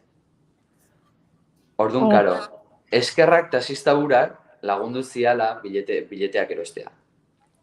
Eta ikusizun ez zitzaitela dirua iristen. Orduan zen genuen, berriz ere taxian igo, eta banku batera jun, eta joatzen naiz, lasai egin doazela karretera batetikan, eta baten volanteak egiten du giro bat, eta esaten du, bankua hor dago, ez dakize, kriston girua, ni esaten, ostia, zeinekin igo naiz. Ateatzen dirua, eta, bueno, berriz itzutzei autobus estazioa, bileta erostet, eta esaten dira, zu lasai, hemen geldituko naizela zurekin autobusa etorri arte, autobusa iritsi zan handikan ordu erdi batera, gutxo gora bera, eta ikustet bapaten tipoa igotzen autobusian. Eta esate dit, etorri, igotzen naiz autobusea, eta esaten dira, bira, hori da zure tokia. Osea, taxistak lagundu ninduen autobuseko eserlekuraino. Benetan ez dakizu zenbat eskertu nion gizon horri. Hori da zerbitzu ona, Bai, zerbitzu ona, propina ona eta guzti eman nion, Pixkat bukatze aldera, galdetu nahi nizula, guk saretan ikusitzako milaka argazki, baina argazki hauekin ze egiteko asmoa daukazu edo baduzu ametxik? A ber, egia da, oaingoz Europan barna ibili naiz. Baina egia da, pixka bat Europatik atera nahi dudala, beste toki batzuk deskubritu. Eta ja pixka bat bidaiatutakoan benetan mundutikan gustatuko litzaidake, gutxi gora bera esposizio txikitxo bat edo egitea nire herrian, Lasarte horian. Eta, nire herriko jendeak ikus dezan, badagoela jendea herritikan ateratzen dena, esperientzia berri disfrutatzen dituena, eta nire herria bera munduan barna eramaten dudala. Eta Lasarte horiara bueltatu baino lehen, pentsatu duzu hurrengo bidaia nora izango den? ditut 2-3 buruan, ja. Jakin daiteke nora? Bai, oantxe bertan gertuna ikusten dudana da Paris. Zeia dala hiri bat argazkiak eta ateratzeko zoragarria. Gero Napoles, ze nire pixukide bat Napolesekoa da, eta Napoleseko kultura, ikeragarri gustatzen zaitere bai, eta argazkiak ateatzeko ere izango da izugarria. Eta gero ja, denbora luzerako Indiara junaet, bakarrik, motxilarekin, kamara lagunduz. Eta bueno, a ber ze egiten dudan. Oraindik ez da ziur bide guzti biek, baina Ba, mila esker ona etortzeagatik zure esperientzia kontatzen larrun. Espero dut bigarren kafe bat hartzera pasako zehala, batez ere erakusketa hori, lasarte horian martxan dagoenean. Jo, benetan eskerrik asko zuei ni bezalako pertsona bati aukera hau ematea eta eskertzen dizuet pilo bat, benetan. Esan bezala hartuko dugu bigarren kafe bat hueltatzen zarenean, baina bitartean Parisa aipatu duzu eta Parisek ekartzen digu gogora jazz giroa eta Chick Corearen My One and Only Love entzungo dugu gaurko efemeride baten arira.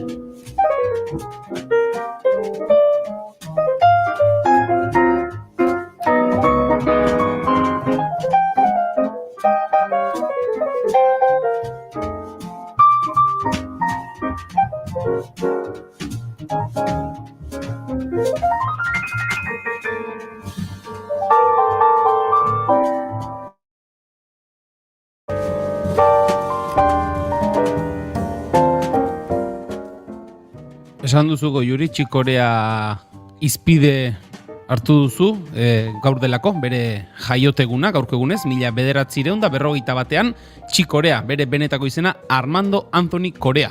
Chelsean jaio zen, Massachusettsen. Asko zobeto Chick Corea, jendeak gogoratzeko behintzat. Hobeto ez dakit motzago behintzat. Eta esan duguna piano jolea, jazz kompositorea, nola baitere jazza eta rocka uztartzen lehenentakoa izan zen, Miles Davisen bandan aritu zen, sarreran aipatu dugun moduan, eta gero Return to Forever taldea sortu zuen, talde berritzailea bere garai haietarako, eta Chick Corea gero aipatu dugu zenbat abesti ezagune utzi zituen bere ibilbide osoan zehar, eta duela 2 urte, 2021ko otsailean nintzen, baina hortxe, bere musika bintzat badaukagu.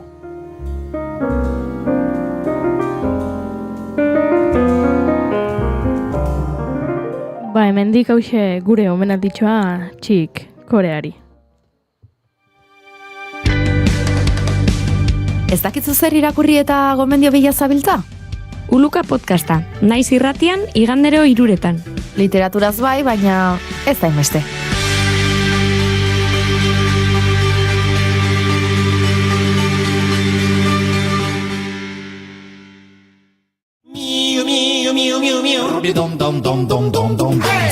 Hei, popon, hementxe Josh eta Jon. Garbitu belarria eta gozatu pila-pila. Irratitik mundura, Xatoken Moura. 15 igande iluntzeko 9:00. Xatoken Moura, naiz irratian.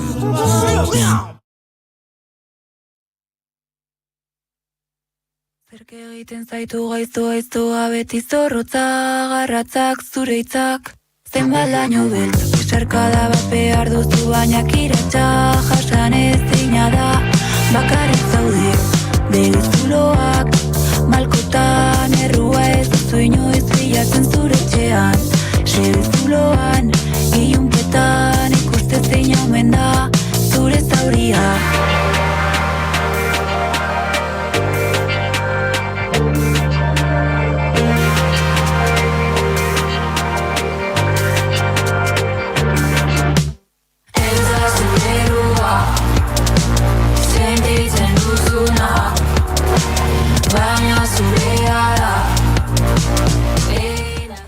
Gaur, ekainak 12, bikoizketarien nazioarteko eguna da. Ikusentzunezkoetan, hizkuntza desberdinetako pertsonaiei ahotsak jartzen dizkieten profesionalak omentzeko eguna. Bikoiztaiei esker, eta profesional izugarriak ditugu Euskal Herrian, euskaraz ikusi dezakegu Australiako Mustangs miragarriak telesaia, edo Parker Lewisek ez du sekula galtzen Britainiarra, lehenengo musuak frantsesa, edo heroiak estatu batuarra. Gureak etxea zutan da eta zutxioka, txikoka jateia, esan behar nuen, hemen edo nor jainko da, fededun bakarra, beraren arren, ez da zure. Baina euskal gizarte islatzeko euskal fikzioa behar dugu. Hau da, euskarazko telesaiak behar ditugu. Gure errealitatetik abiatutakoak eta gure hizkuntzan sortuak. Etxeko gaztetxoenek badute irabazi arte, helduagoek izan dute ondarraoak, baina tartean, 2002an hasi berriak amaitu zenetik, utxune badago.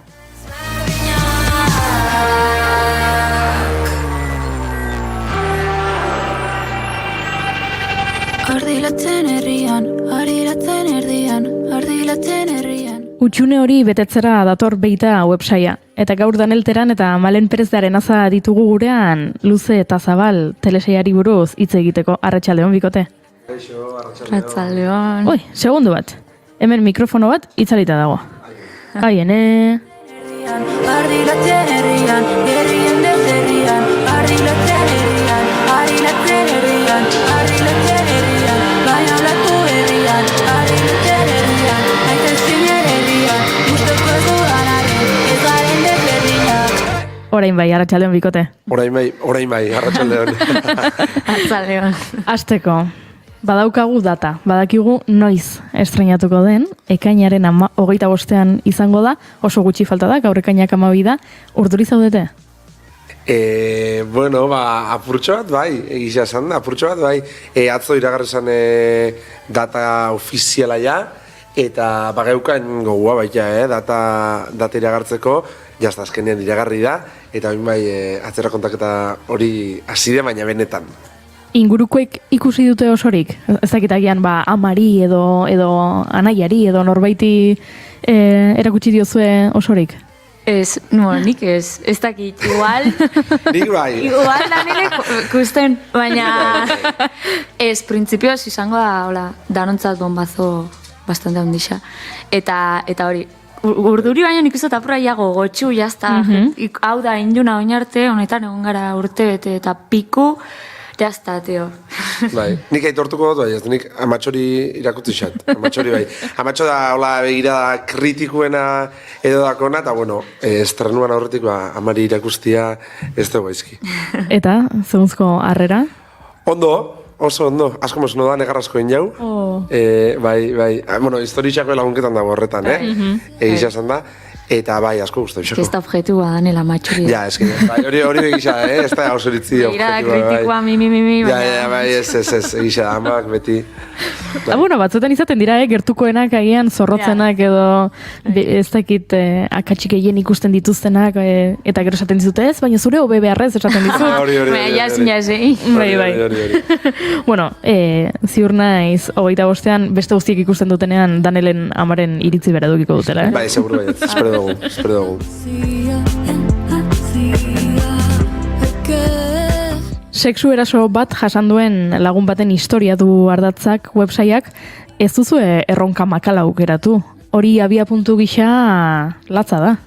Bai, latza da, baina errealitate bada, eta errealitate bat bastante gertu dakuna danok, orduan, erabakiroen aurrera ikia ideia honekin, eta bai erronka nahiko latza izan da, eta ez da izan beze samurra, guretzat pertsonalki, gaixak dakolako bidezidorra asko, eta pertsonalki guketan zauen gauza asko ez, baina, alik eta era elegantinen kontaien saiatu gara, realidade bat islaketan, eta hori, eta gukura gebena zan, gure egitik kontailea hori, margotuarik eta ezer gizurrik esan barik ez, hau da gure egisa, hau da gure realidadea, eta uste du nahiko ondo inula, ez dakit. Bai, eta respetu askotik, bai, bada gai bat oso mamitsua eta bueno, respetuakin eta ondo informauta eta ibili gara sexologoekin berbaiten, ibili gara psikologoekin berbaiten, eta landu dugu gaixa, bihar dagoen errespetu horrekin ikustot hori oso argi gukan hasieratik bai. Bai, bihar baino buelta gehiago barik, baina denbora dana begirada bihar baino gehiago biktimizau barik ez, pertsonia bea da eta ez dakiz zer, eta horretik saiatu gara behar emuten beste bueltat eta ingurukuen jarrerak salaketan uste dula bai dala gai bat bastante eragiten dauena olako egoera baten, ez? Ingurukoek ze jarrerak oin eta ze puntutaraino dian eurako bai konplize horretan, ez? Eta probat horretan saiatu gara jarten atentzioa bai. Esan duzu, sexologoak, psikologoak pentsatzen dutez, narratiboki horrelako zerbait kontatzea ez delako bat ere erraza, baina ez da ere estetikoki eta feminismotik askotan kritikatu izan dugu, telesail edo film batzutan bortxak eta jorratu nahi dutela, baina agian morbotik edo beharrezkoa ez dena erakusten eta horrek ez diola bat ere laguntzen. Buelta asko eman dizkiozue baita irudi aldetik nola kontatu horri?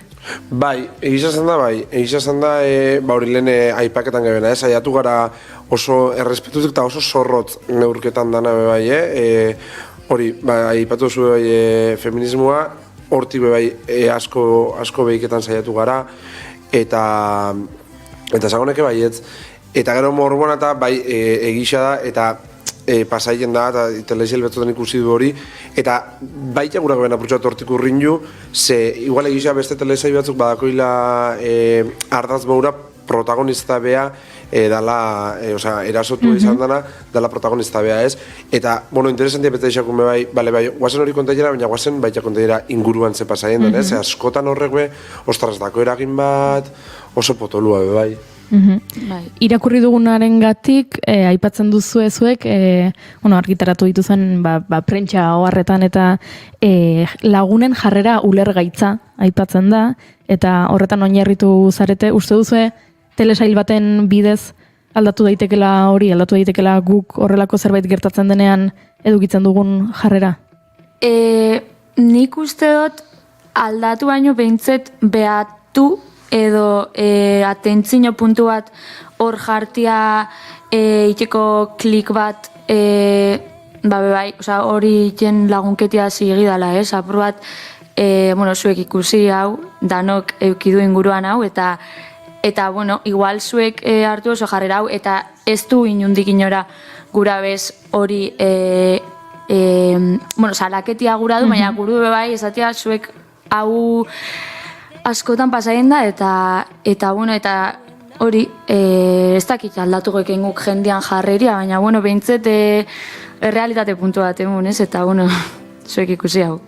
Bai, hausna hartzera bideratu, zagonek egeixo bezta, igual aldatu ez dugu ingo, baina, bintzet, hausna harketan moduzu, eta gero olako zoze pasaien mazatu inguruan, eta, ostra, igual, nik hartu dut jarrera hori, igual, momenturen baten, eta, ja gura bari, ez dakit izpilu bat, ez azkenean jartia, izpilu bat jartia, eta gero ja bakoitzak daixela bere lanketak, eta inbiar dagoen gauzak, aldatu bihar dagoen. Hori, bakoitzak ere txekolanak etxian. Baina bai, izpilu bat eta ebeitu. Igual, zuk haube inizan dozu, eta... Guk inal izan dugun maura, Bai. Gu ez gara hortik kanpo geraketan, bez? Bai. Karriko dizun zaizaude.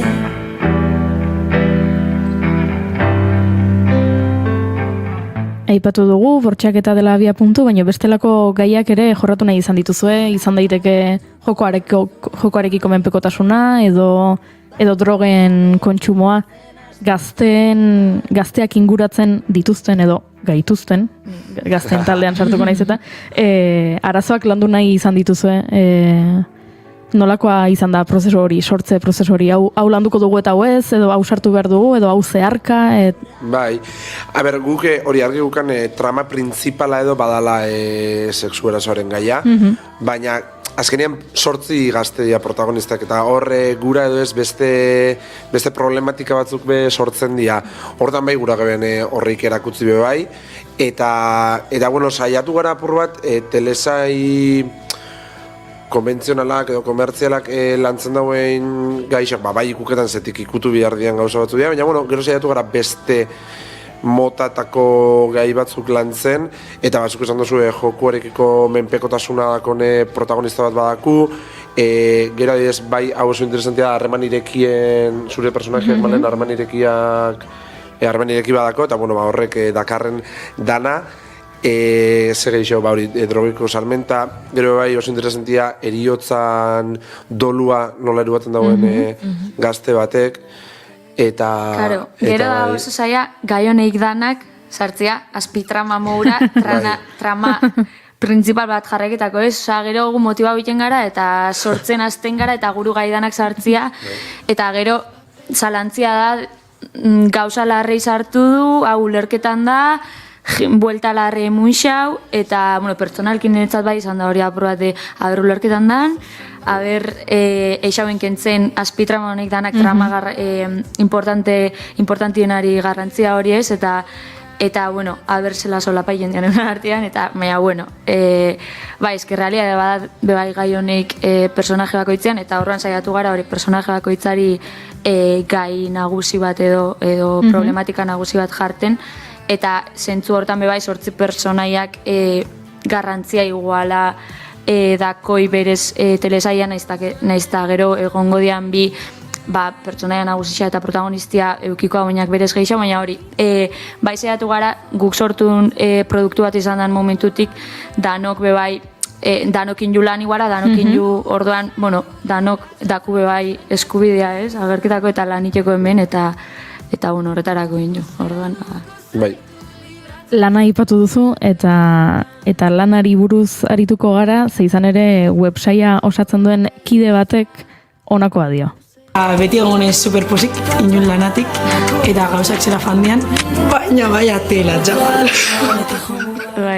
Baia tela, esan diri famosuen, ja, Baia tela, eske izan da baia tela, apurtxo bat. Apurtxo bat ez asko. Beita, antzeslan batetik oinarrituta da, beita lehen antzeslan bazan, eta gero pasauzan webserira, eta arrazoi izan zen, apurrat, jirauko antzeslan eta eski oso zaila da, zatik sortzi aktore, bi tekniko, oso karua zan, eta esan geben, webserien gu samurra guadala. Saiatu ginen, Eta izan samurra guadala, izan da igual triple zaila bat. Bai, motibau ginen, motibau zan, Daniel, eta motibau ginen gero beste danak, eta hemen gauz. Orduan, erruduna Daniel da? Erruduna Daniel da. Bai, gero zuek hartu duzu horren zati oso. Hombre, ez dela zuen egongo, baina... Bai izan da baiatela, bai izan. Prozesuaren ze zatirekin disfrutatu duzu gehien? Bakoitzak erantzun dezala, ze agian ez duzu bat egiten horretan. Bale, zuk? Bale, niri pertsonalki sortzia asko guztaikin xat, ze paja mental asko itxia permititzen dutzu momentua da, baina gero bai oso gaizki pasatzen dut, ze ez dakit nire ideiak ordenaien orduan. Nik esango neke grabaketia bea, oin momentuan enotzu nori izango, porque oso estresatuta guzen eta oso gaizki pasau gen, baina oin, ja, distantzia batetik behiratuta nik grabaketan asko disfruta honeben, naiz eta hori, egon, izan zen kriston matadea, ez guen hien lo, lorik, baina nik grabaketan asko disfruta honeben, asko batu ginen eta, bueno.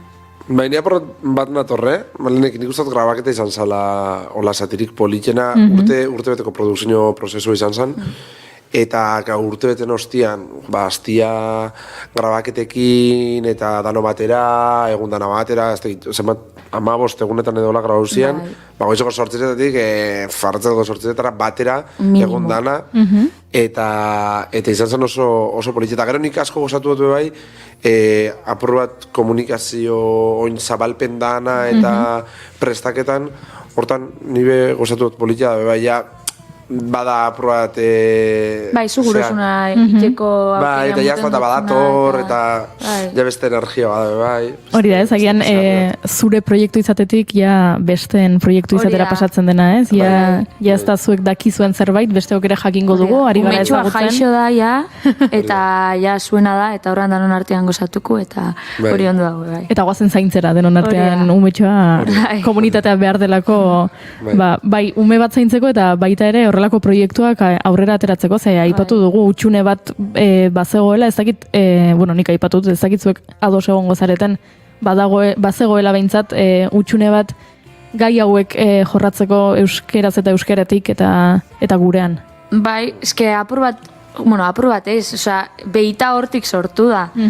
Beita sortu da guk gazte moura sentidun utzune hortatik eta ikusi duen zulotik ez, eta, bueno, zulo hori apurtxo bat betetia baldin badako gure azitxua jarria, bai, ez dago pozik, ez dakit, bai, euskeraz, euskaldunontzat eta gaztiak eta gaztiontzat, ez, eta hori, eta igual gaztiondako saiakerakin ja, baina ez eta gaztiekin ja, ez, orduan, guk bai ikusten geben hori realidade bat izolaketako bihar bat, eta bihar, danon bihar bat zala, eta, bueno, ez dakit lortuko dugun, baina, bueno, bintzat saiakeria horrena, eta ikusi da bintzat jentiak behar zuela, ez, eta eskertu dala horrean, bueno, gu posik gauz zentzu hortan. Bai. Eta gero askotan bazain dabe bai, ez, gaztiendako serie asko ez dau jende gaztiek idazten, eta ordan, bertxorre hau jau batzutan.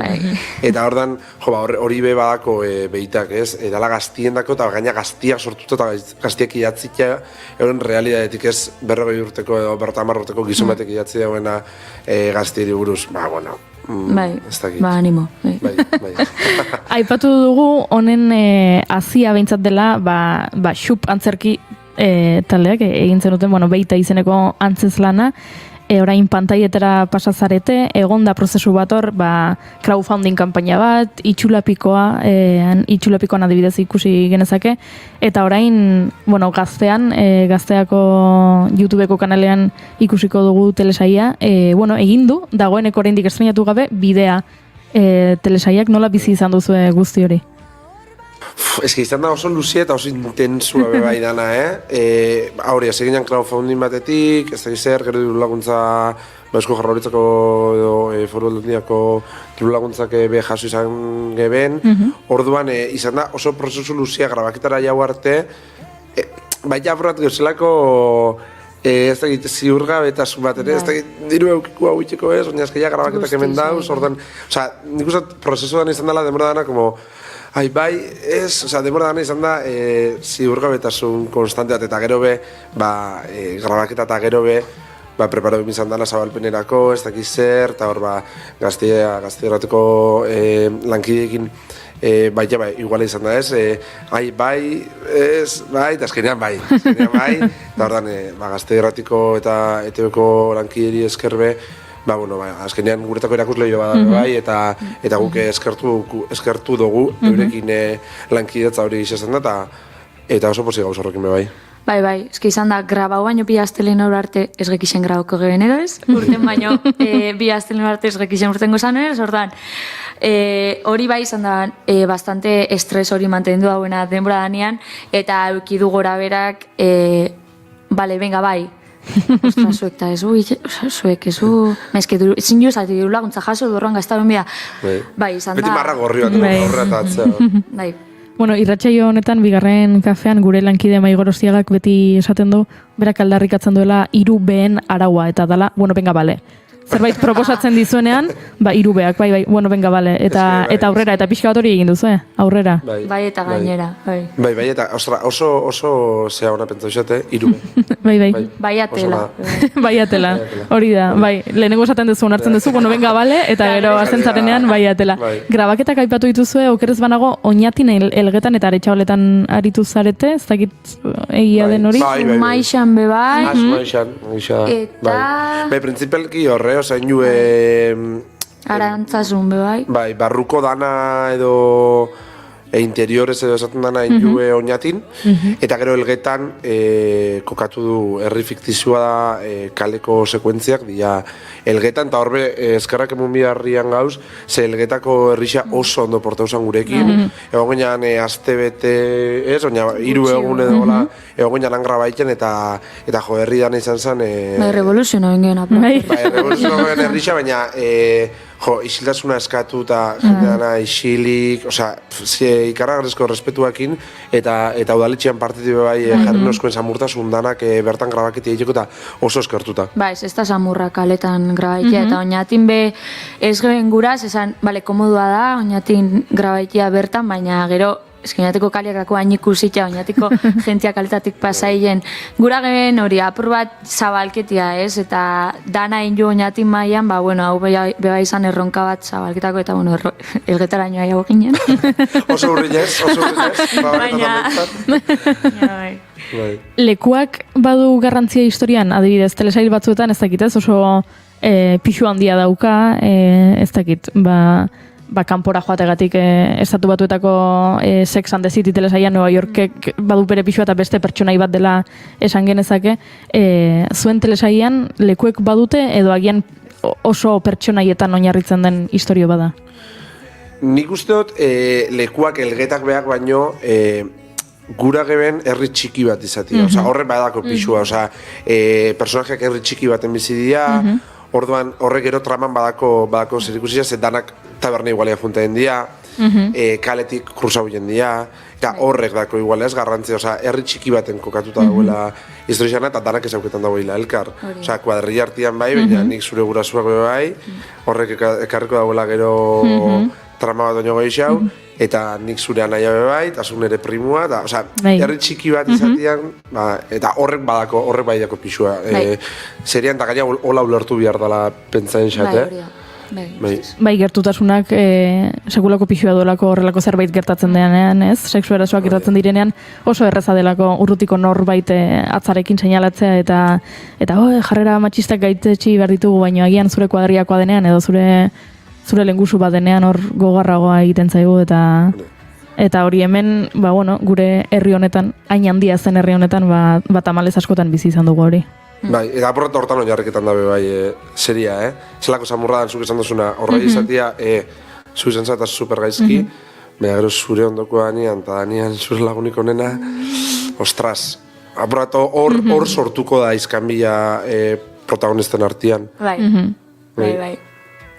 Eta honek daki, eta bestiak ez daki, eta ez daki zer, eta hori da apur bat, hori da trama dana, orduan, hori herri txikinak kriston garrantziako, eta hori, esan duzuen mura dan hori pasai esaku, eta, hori zehozatik da, ez, osan pentsaieko emuten da. Ze generotan kokatuko zenukete websaia? Drama bat da, misterioa da, komedia ez dut uste, baina jarri dakioke etiketa bat edo agian dena da? Guk jarri du thriller, baina... Thriller, drama, baina, claro, drama, gero... Ez que galdeketa esatzu jentiare, eta esangotzu drama, ez da, jarri du de todo un poco, komedia sartzia guai egongo zan, baina ja horraino ez gara jau. Zure personajea oso graziosa. Nere personajea, me encanta. Daniel erik izau grazia, baina ez. Neri malenen personajeak noak kriston grazia egin doztan, ustez da personajeri komikuena serio ontan. Eta badako momentu komikuak, nire ustez. Behar dira ez, pixkat arnasugune izango diren momentu komiko batzuk. Ai, ama. Aizu, zuen sare sozialetan ikusi dugu txio bat. Egunon, gaueko 12etan zerbait oso guaia gertatuko da, sua, egon superadi begiak estalita. Pentsatzen dut, 12 arte itxeron beharko dugula, baina ez dakit pistaren bat edo emango diguzu, zer da gaur gauean gertatuko den gauza oso guaia? A ber, normalian, asteazken eta ostiraletan, 12an pasaien da gauza bat. Plataforma konkretu baten, bakarrik 12an pasaien dela. Nik hor jareteot, bastante argixia da, asteazken eta ostiraletan normalian. Adibidez, atzo sortziretan urten, atzo mutikona urten zan, igual da. Enoia hori. Nik uste beste pista bat emungekela, bai. Bai, esangu artistien izena. Ez, Danen. Venga, bai, esan ningun. Naiz irratian gaude, emalen. Vale. Eksklusiba emango dira. Noski, primizia bat behar dugu. Eksklusibia. Bai, Olaia Intziarte tartean ibiliko da. Bueno. Partik ni banoa, ez dut segundurik galduko zu faltan botatzen. Nei bai sartu zaitela, elkarrizketan zehar entzuten nahi nintzela, claro, zuek aipatzen dezute zuek sortzaileak zehaztela, baina aktuatzen ere ibili zehaztela, nola izan da bideo hori guztia? Bai, hor azkenean inbiar esan duena da, ekipo tekniko bat kontratagu. Osa, hori hola izan da. Hortan, aurreprodukzioa dana eta bai injuguk, nahi rodajetik aurrera, ekipo tekniko bat sartu da gurekin lanera. Hortan, egon dia kamarak, egon dia argiztapenekoak, soinukoak ez da gizar, eta gero, bai hau oso importantia pentsa esakun, aktore zuzendari bat eukidu bai gurekin. Zazkenean, oinarte gure artian zuzenketan ginean edo esan daigunez, baina rodaje baten barruan bai ikusten como persona bat gurekin zuzentzera, eta gero baita sexu sekuentziak dauzelako, eta apurat horrein bat nahiko modan jarri da sexu sekuentziak koordinaiteko zea figura hori, eta hori be apurat kontutan hartuta importantea bete esakun egotia persona bat ez ginen agu, baita sekuentzia horreik koordinaiteko. Esan behar da bai, gu rodajian zehar ez gebela bakarrik antzesten, baizik eta beste danak gestionaien jarraiketan gebela, eta hori izan da guretzat lan handixena esango geke esatik, aktore baten ametsa da limitaiteak aktuaitera eta baina, klaro, produkzioa behorreuen eta hori, eta gero, klaro, bai, danok ez daku lehenauko, danok ez daku esperientzia bat antzesten, kasu honetan bakarrik 2 pertsona gabitz antzerkia ikasten orduan, gero hor zailtasunak sartzen dira bai antzesterako orduan, eta izan da erronka nahiko handi bat, hori, beste gauza 15.000 gauza zeukan buruan, eta derrepente pin, pam, pum, ben antzestu. Bueno, danok ez dakigu horien, eta momentu danak ez diago kixak horieko orduan, hori izan da, bai.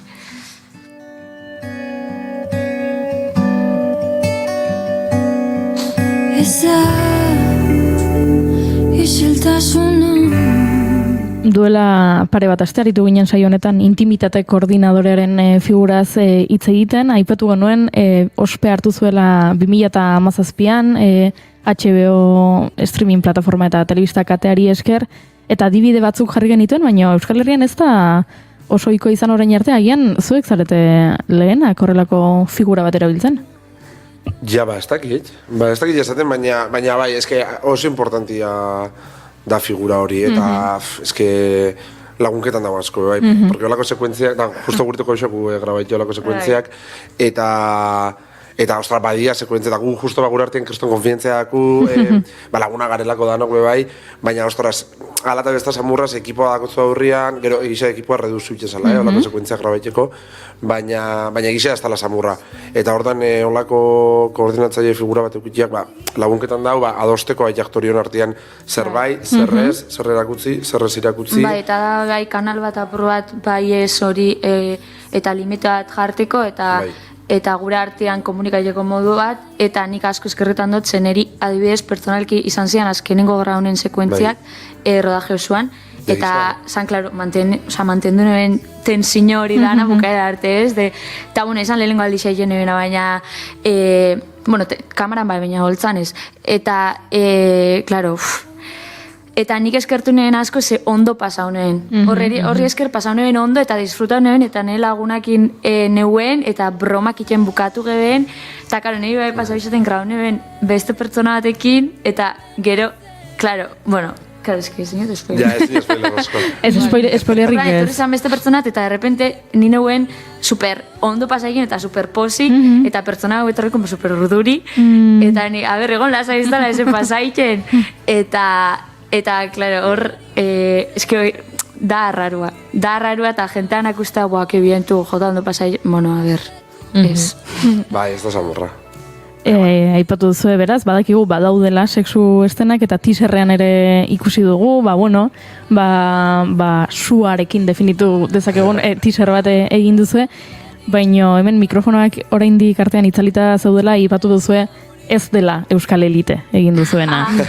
Hemen esango, a ber, elite bada oso, elite da zua denbora dana, ez, apurtxo bat, ez, da zua denbora dana, ez, hemen badau zua, zen badau, baina ez da denbora dana, zua badako bere momentu apalauak edo, eta lasaixak, eta elkarrezketarako tartia dagoena, eliten ez geixi ez dago berma bezitero, pim-pam-pom, dara, ez ditzu. Gisa bai, Euskal Herri mailan izan lekela eliteri gertuen egon aldana. Ze ikusita oin arte dakuna oso elite, ez da.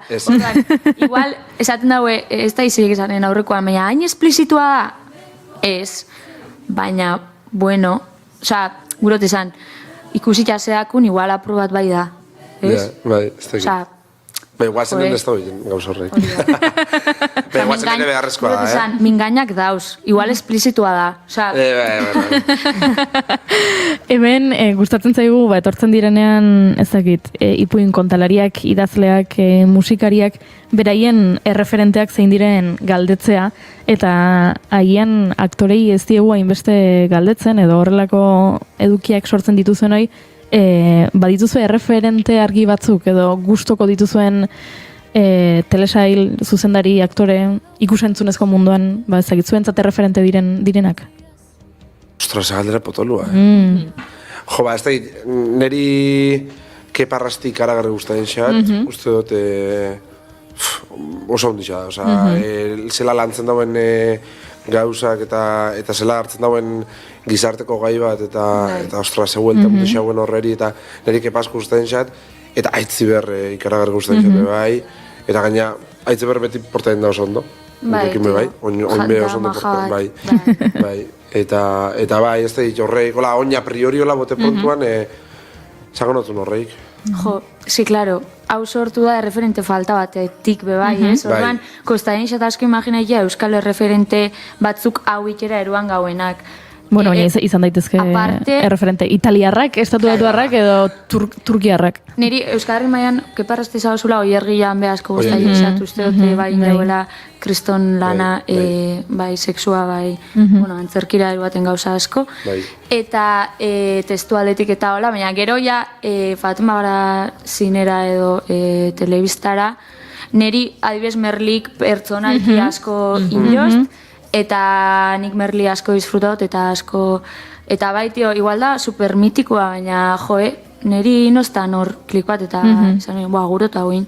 Eta bai, ez da bit. Eta gero, behita sortzerak orduan be, tiratu du asko horti be bai, Merli, Eskam, moko formatuak be bai, elite be bai, egura barik hartu du be bai. Bai, geixo igual estetikoki. Estetikoki, eta bai, euforia be bai, eustot hartu zala, bai. Osa, gero apratu horrabe tiratu du, bai, eta tiraketan du, Adi ongo gara, ea noiz iritsiko den ekainaren 25 hori ikusteko telesaia gogotsu gaude, eskerrik asko gurera etortzeagatik bigarren kafe bat hartzera naiz eta lehenengoa izan den, eta horrerago, hitz egingo dugu eta bigarren hori gertatuko da, gonbidatuko zaituzugu berriro etortzeko, agian ja estrenatuta dagoenean eta ez dakit, lehenengo iritziak eta jaso dituzuenean, esan bezala eskerrik asko etortzeagatik eta zorte hon proiektuarekin. Eskerrik asko, gonbidapenagatik hori da, eskerrik asko. Azken minutu hauek, hola jain ziarteren denak begira daudelarik entzuten emango ditugu, nahitana ez horrela tokatu delako. Hola ja.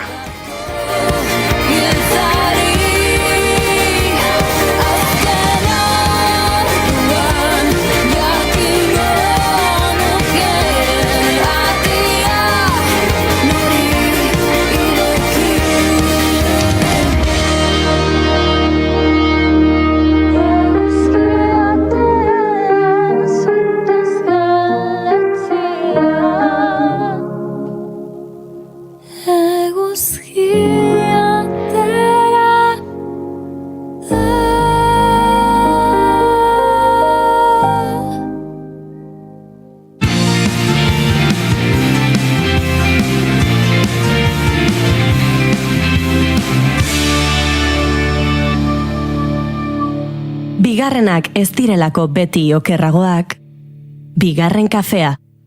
Entzun dugu Olaia Inzierteren ahotsa azken minutuetan, beita websaian entzungo dugun bezala, baina minutu bat besterik ez da falta, arratsaldeko 6etarako.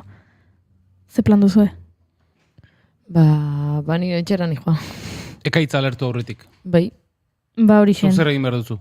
Lan pixka bat gehiago. Biharkoa prestatu, bihar hementxe egongo garelako. Naiz irratian, egunero bezala, 4:05, astelenetik estiralera, egoten baikara hemen bigarren kafean. Beraz, ni hementxe geratuko naiz boletina entzuten, azken ordua entzuten. Ja, zertan diren gauzak, Kontxa alde horretan, esan duguna, korronteak erregaia mugitote duen edo ez, edo, zertan den. Bueno, hori eta gauza askoz gehiago kontatuko dizkizue gure lankideek, beraz, zuek jarraitu hor eta bihar ikusiko dugu elkar.